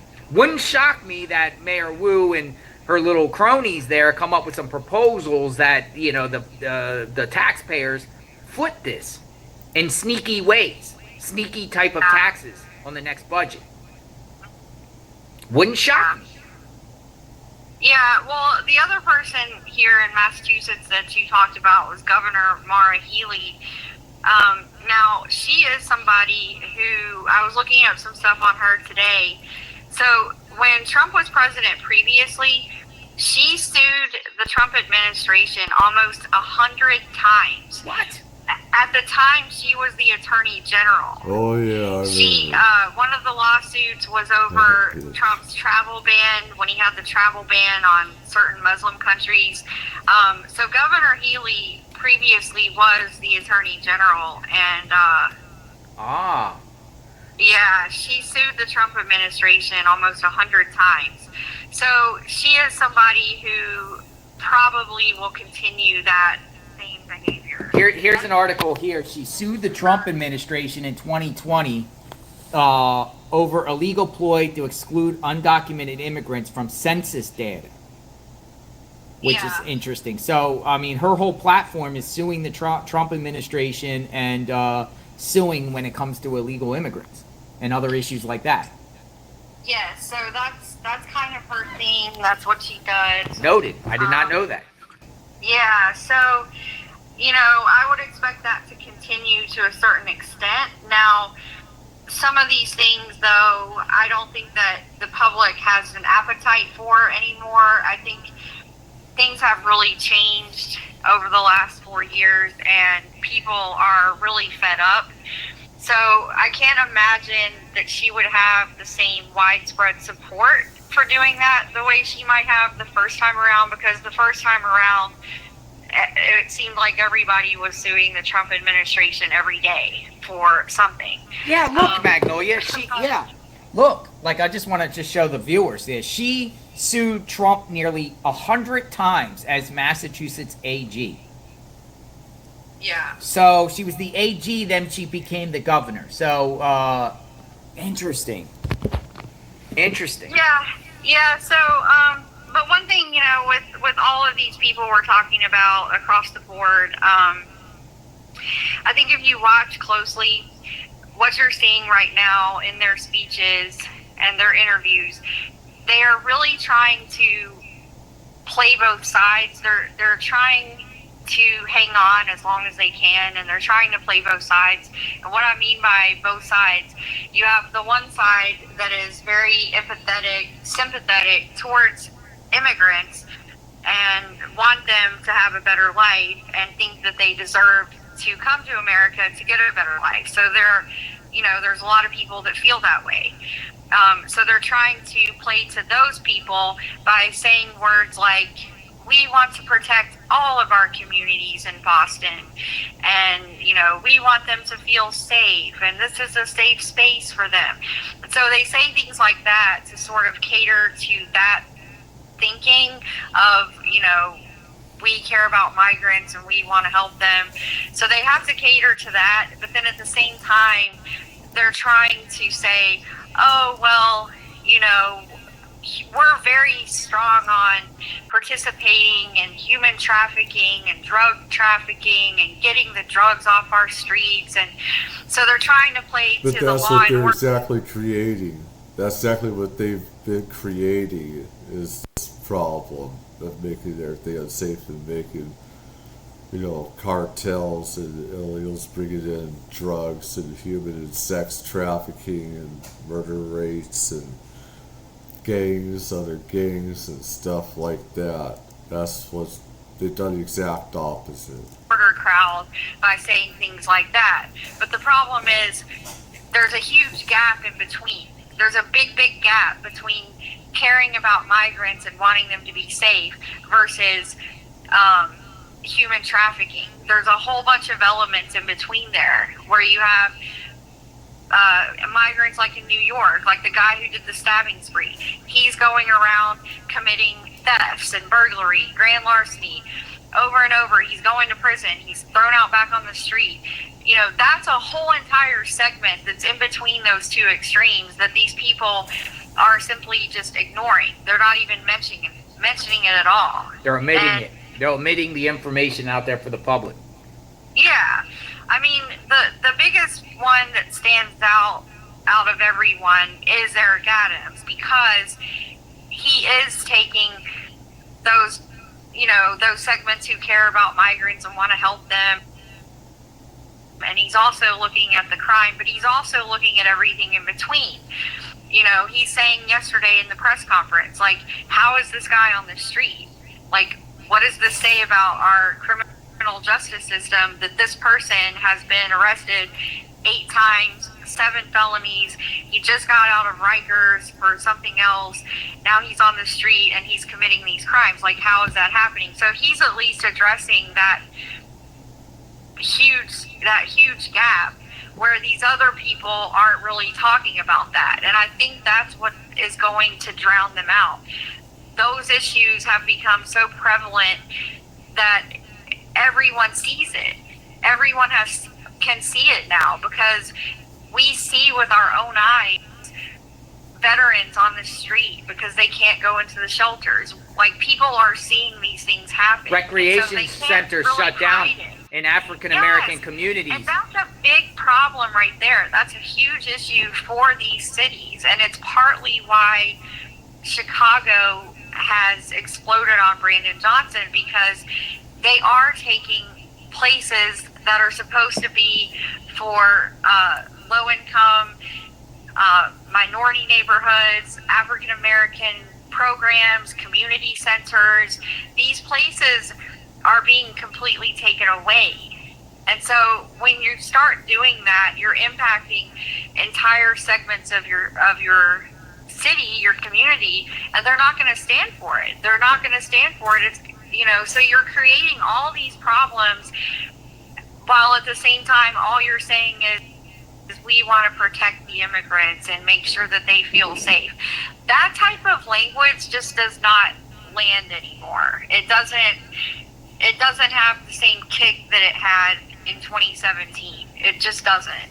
So I want to show you, because speaking of New York, this was the scene. This was posted by Wall Street Apes in the last overnight, and they're saying New York NYPD removing illegal migrant vendors from Roosevelt Avenue, Queens, New York. All their products are being loaded up and confiscated. New York is finally enforcing the law. So this is the Roosevelt area was where hotels where the migrants were staying, and they're cleaning it up. They're fine, and they're suddenly doing all this on top of the shelters shutting down, the hotels shutting down upstate. It's New York now taking action here that we've never seen since just the last couple weeks. They're doing this, so it seems like New York is taking common sense approach now to this migrant issue. I'm not saying they're on board with mass deportations, but I do believe, based off what Adams acknowledged, is that they're going to go after the criminals. I wonder if some of that confiscated property is from the stolen property that was stolen from other people's homes and businesses, etc., that they failed to go after. I wonder, stolen property or not, I don't know. And the gangs that crossed in and those people first. Now, I don't know who they're going to go after afterward, but it seems like that's the priority here. Yeah, well, I think they're preparing. It sounds like New York is taking steps to make sure that they're prepared for any type of scenario. So, getting the illegal vendors off the street is probably an easy first step. Or they could be, some cities, they could be shipping them to another state, sanctuary state. These people could be going somewhere else. So that remains to be seen too. In New York, all these people flooding in, they could go to Boston or Chicago. They've already started that. They could be going somewhere else. There could be some sort of plans here to, have an area that designates as a sanctuary state and the beacon spot, But I want to also talk about this guy right here, because this is the governor of Colorado. Because I'm trying to figure out where Colorado stands on this issue, right? And I haven't really heard them speak. Though there is a new article out, and this is Jared Polis, and he is the governor of Colorado. Now, we know, covering Colorado, Denver is a sanctuary city, rural Colorado. We've heard about the migrants, the Venezuelan gangs taking over the hotels and flooding the streets there and going into communities all around suburbs of Denver, sanctuary areas, and crime going up. This is what he says about it. So he's playing kind of like what Adams is doing. He's saying, this is an article by the Colorado Sun. It says Trump deportation plans would be disruptive in Colorado, where 1 in 10 residents is an immigrant. I did not know that. 1 in 10 residents in Colorado are an immigrant. Governor Polis has said Colorado will not support deportations outside of dangerous criminals. This is a state that I've been talking about where the politicians there have been trafficking them in, kicking American citizens out of their homes, apartments, etc., put illegals in there. So there's only one or two or a few people in the, or one or two people in the apartment, right? They kick them out, they put 10 illegals in there. They make money off of housing them and feeding them, etc. If they're in a home, there's like 2 or 5 people in a home. They kick them out, they put 20 people or 30 people in that home or whatever, or maybe it's just 7. But they make it $20,000 or more a month feeding housing, or $10,000 a month. They're kicking the Americans out so they can make money. They're making money off of illegals, off of housing them, etc. But communities around the state are preparing for the worst. So it seems like the governor of Colorado is in support of deportations when it comes to criminals, but not overall. Like, not overall as like everyone. Matter of fact, he says, look, this is where he said, this is what he says.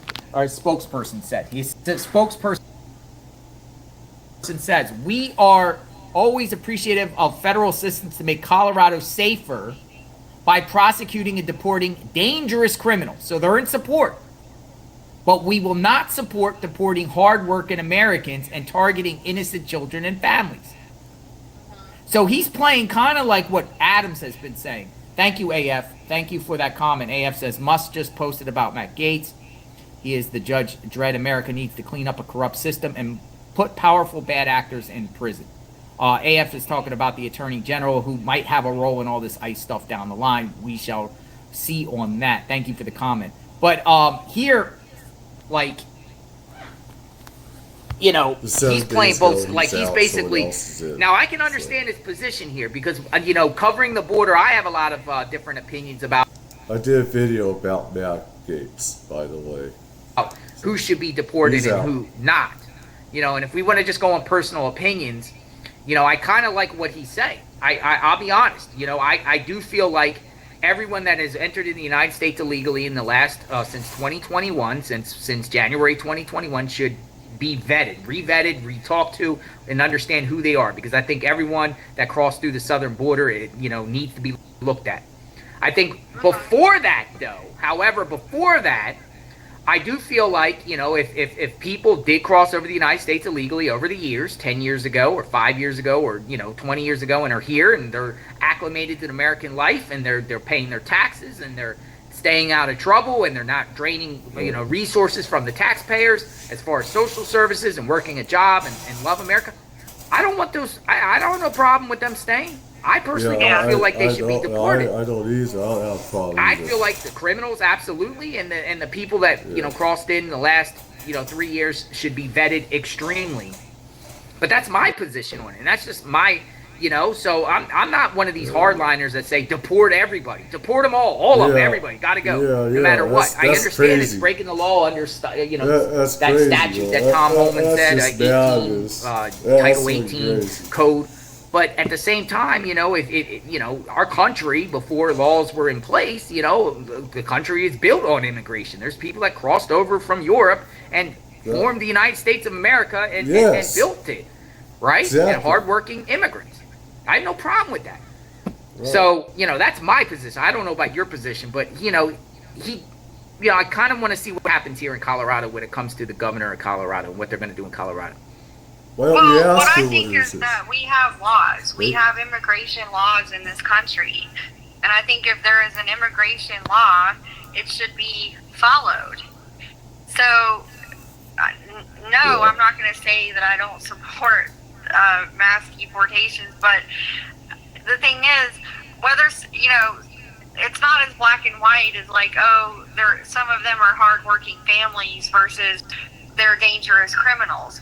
No, those are two extremes. Again, and that just you can't govern based on extremes. There's all these people in the middle that are on temporary work visas.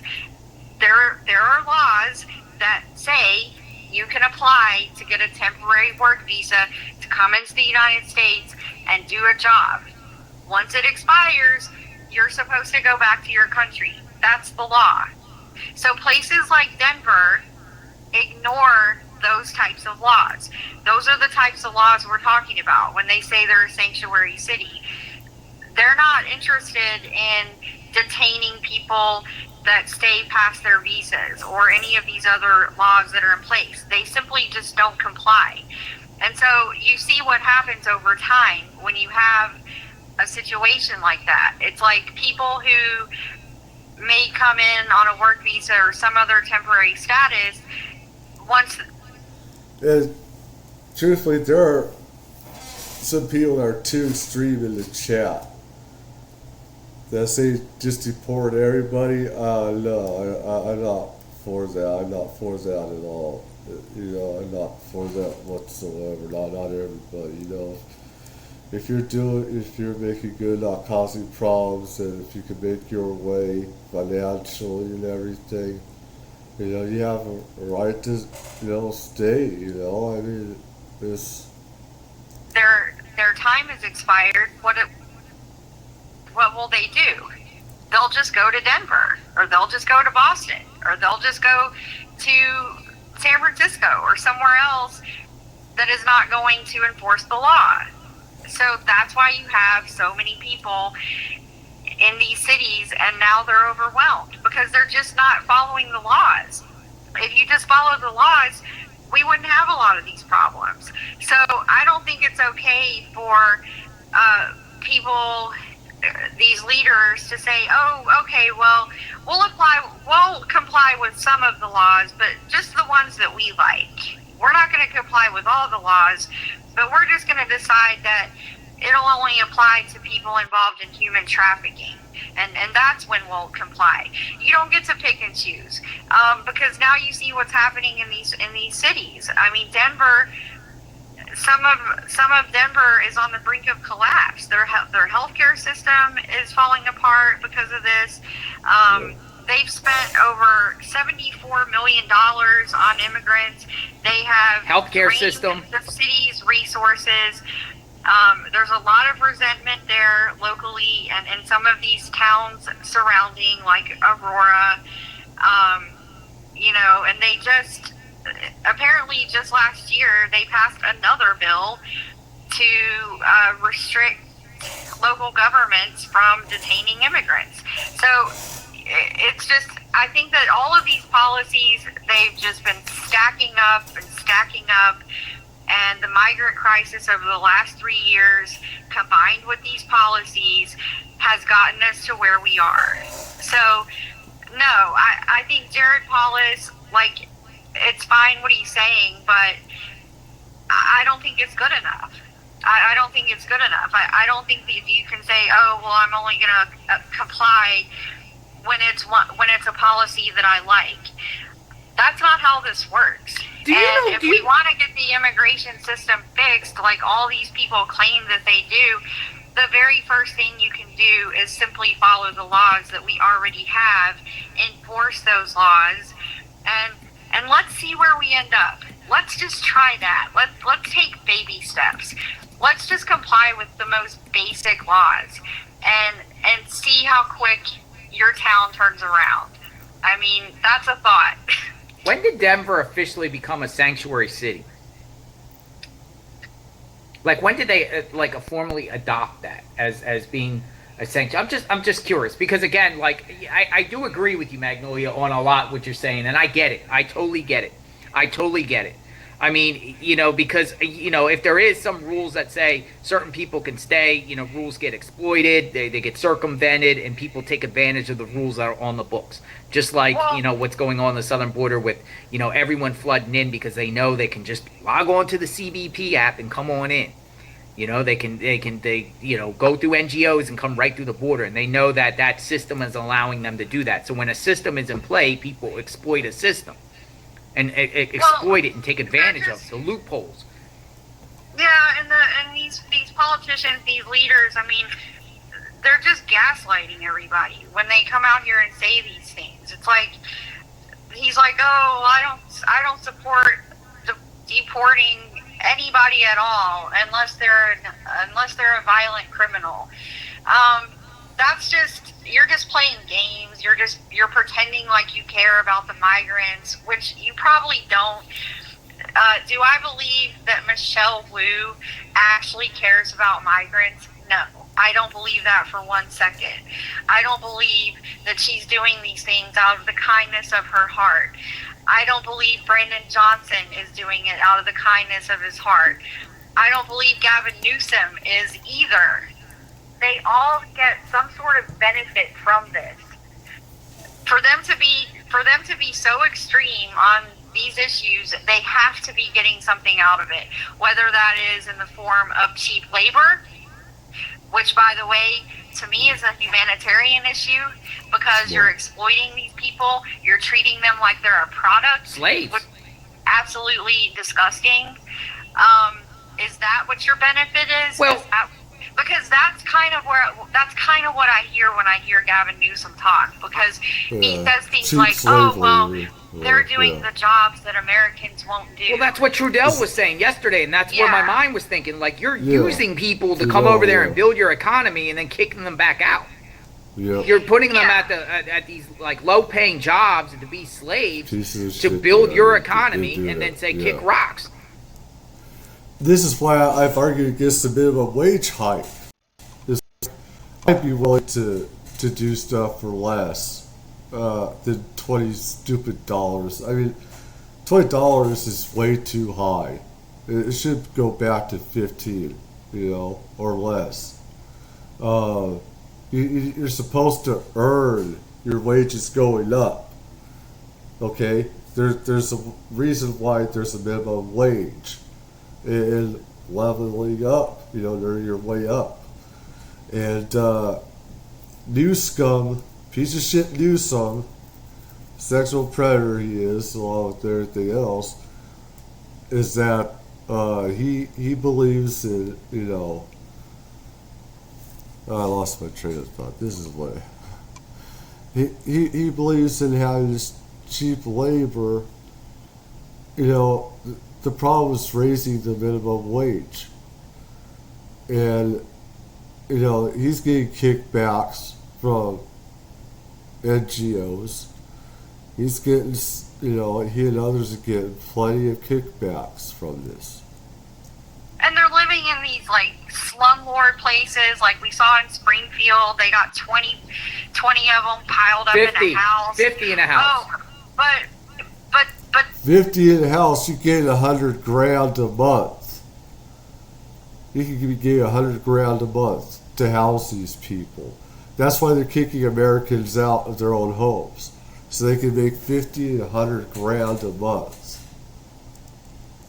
we're supposed to believe that Governor DeWine cares about these people. Please, that is the dumbest thing I've ever heard.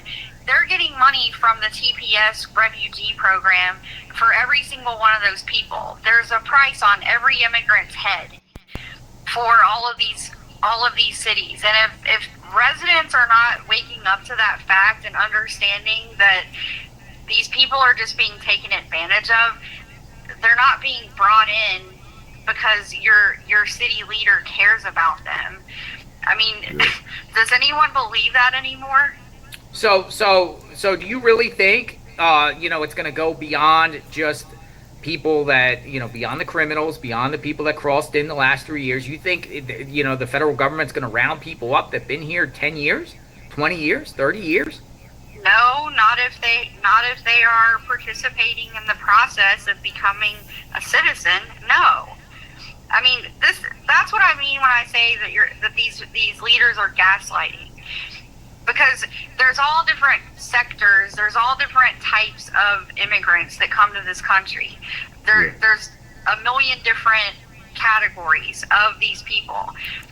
And they try to boil it down into extremes. On the left, you hear them all say, well, they're just hardworking families who want a better life for their children, and we should just let them all stay. And then on the right, they say, they're all criminals and rapists and drugs. They're bringing drugs in. That's wrong. But that's just not reality. Those are campaign talking points.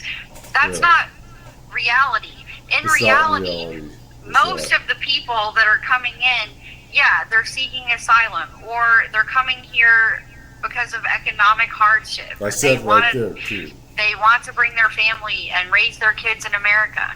So they're going through the process. There's probably millions of immigrants that are lawfully going through the process. They've made their claim. They've come into the country. They're going to their court dates. They're following up on their paperwork. They're taking the steps. They're doing the things they're supposed to be doing. So when you hear these talking points from the left, they're acting as if the Trump administration is just going to deport every single immigrant who's in this country. And that's gaslighting. It's not true. It's not accurate. Yeah. The people that are going through the process legally they will stay. They will keep working their jobs. Their children will continue to go to school, and everything will be fine. That's not the people that are on the list. The people that are on the list are the criminals, and it's not just human traffickers, Michelle Wu, that are criminals. There's also rapists and drug dealers that are criminals that you're letting out onto the street every day. So they're trying to just brush everything with these really broad strokes, and you can't do that anymore because people are awake to the issues. There are people that own these homes and apartments that need to be locked up. I think they should face a death penalty in some ways for kicking Americans out. And people from Hurricane Helene and how they let people die and stuff. And that's the different videos, stuff like that. For political gain and everything, for what has happened. So, and it's not just about illegals, it's just government corruption and everything else. So now people see it. Look at this. This came out by the New York Post today. And we heard this numbers from Adams, but I just want to put this in perspective. More than 223,000 migrants have flooded New York City so far. Double Albany's population. 223,000 migrants just in the last few years. I mean, that is absolutely insane here. The amount of people that are in New York City. Where Mayor Adams has said, what, how much? 6 billion? Yeah, I think it was like 6.4 billion that New York City spent, and he only got 200 million from the federal government. I see 103,000 views here, and I'm doing this because he wants this out, and I want this out, and there's a lot of people that report this, not just him, but you know. So they're saying 58,000 of them are still being taken care of on the taxpayers' dime. 58,000 of them. I mean, that's cities itself. I mean, 58,000 is like the population was the population of Springfield, Ohio. But it's just crazy. It's just crazy how just the amount of people just in the last couple of years. Well, another place that we don't really talk much about is Philadelphia. Yep, that's another one. Yes. I just saw yesterday there is a Philadelphia school. Let me just resend it. This just happened in Philadelphia. There is a school in Philadelphia that is so overcrowded by immigrants that the students have to eat lunch at 9 a.m. What? Yeah, it's coming from the Daily Mail. Look at this, folks. There are 1,000 students above capacity. It's at Lincoln High School in Philadelphia. And they have to basically stagger out the times that the kids eat lunch because they're way overcrowded. And so you have kids eating lunch at 9 a.m. to facilitate this. And, you know, it's stuff like this. It's examples like this that people are seeing all over the country. It's affecting everyone. You know, they got away with it for quite a long time. The school because it wasn't something you could see like really blatantly, but now everyone is seeing stuff like this. They're saying that school has it was designed for 1,500 students. It has 2,500, 1,000 more than it was designed. Yeah, there's 2,500 students where it's only designed for 15. Well, we were hearing a lot of that problems with Springfield, right? You know, with the communities too, with people, you know, the Haitian migrant TPS program coming in and taking over a community, doubling the population almost, or, you know, making it significantly higher, like in Springfield, where migrants would, you know, kids would be in the schools and they didn't even speak English, which puts a more burden and strain on the teachers and the students around them when, you know, a quarter of the population in the school doesn't even speak English. And you don't have no English. You have I don't know what language did the Haitians speak that they said they couldn't get translators? They speak French Creole. French Creole. Not only that, with the French Creole, teachers not being able to, you know, understand the students, but also, you know, with the court systems. The court systems, you know, you have to get translators and people to understand, judges and everybody to understand, you know, what, and which resulted in people's criminal cases getting dropped because, you know, they didn't speak English, which is even more wild. Yeah, so it's just, you know, it's like things just the last few years just went so crazy and so extreme that it really has impacted pretty much every facet of society, especially if you live in one of these cities. You're seeing it all around you all the time. They can't really hide it anymore. So I just think it's really disingenuous for these politicians to come out and say, oh, I don't support mass deportations and blah, blah, blah, blah, blah, because what they're not saying is when we talk about mass deportations, we're talking about criminals. We're talking about the dangerous elements of our society. We're talking about migrant gangs that are taking over now. By the way, 16 states now confirmed. Tren de Aragua has a foothold now in 16 states across the country. So all these things are happening, and they're acting like it's not a... I mean, we already have gang problems as it is. You know, whether it's Latin gangs or African American black gangs, you know, Bloods, Crips, and other, you know, Latin Kings, MS-13, and you have all these other ones, different streets, stuff like that. I mean, yeah, northern, southern, Latin gangs, stuff like that. This makes it a lot worse with crime. That's gone very unreported, that they're not reporting it, what's happening. And you'd have more drive-bys, you'd have more mass killings, mass shootings and killings on a scale, which already has. It already happened, you know, it's been in the news. That's going to go up a lot more than it has been. And unfortunately, it's not being reported, though, by the police, and it's not going to be reported by the news. So a big deal, and they just really need to snap out of it. They need to snap out of it and understand, like, we know everything. Like, we know everything now. You're not hiding anything. You're not tricking us anymore.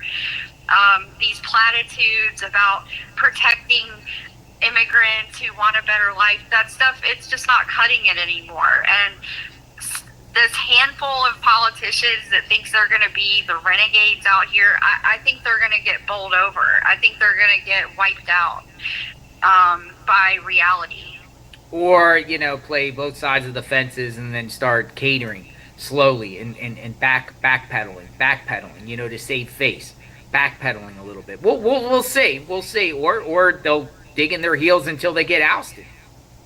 Yeah, they'll get voted out. Recalled, ousted, whatever. Next election, whatever. You know, forced to resign. Or what I think, I honestly think this: the Trump administration will start finding, you know, digging in on their business practices and digging in on their, you know, their finances and everything like that. And next thing you know, these defiant mayors and governors start getting indictments against them.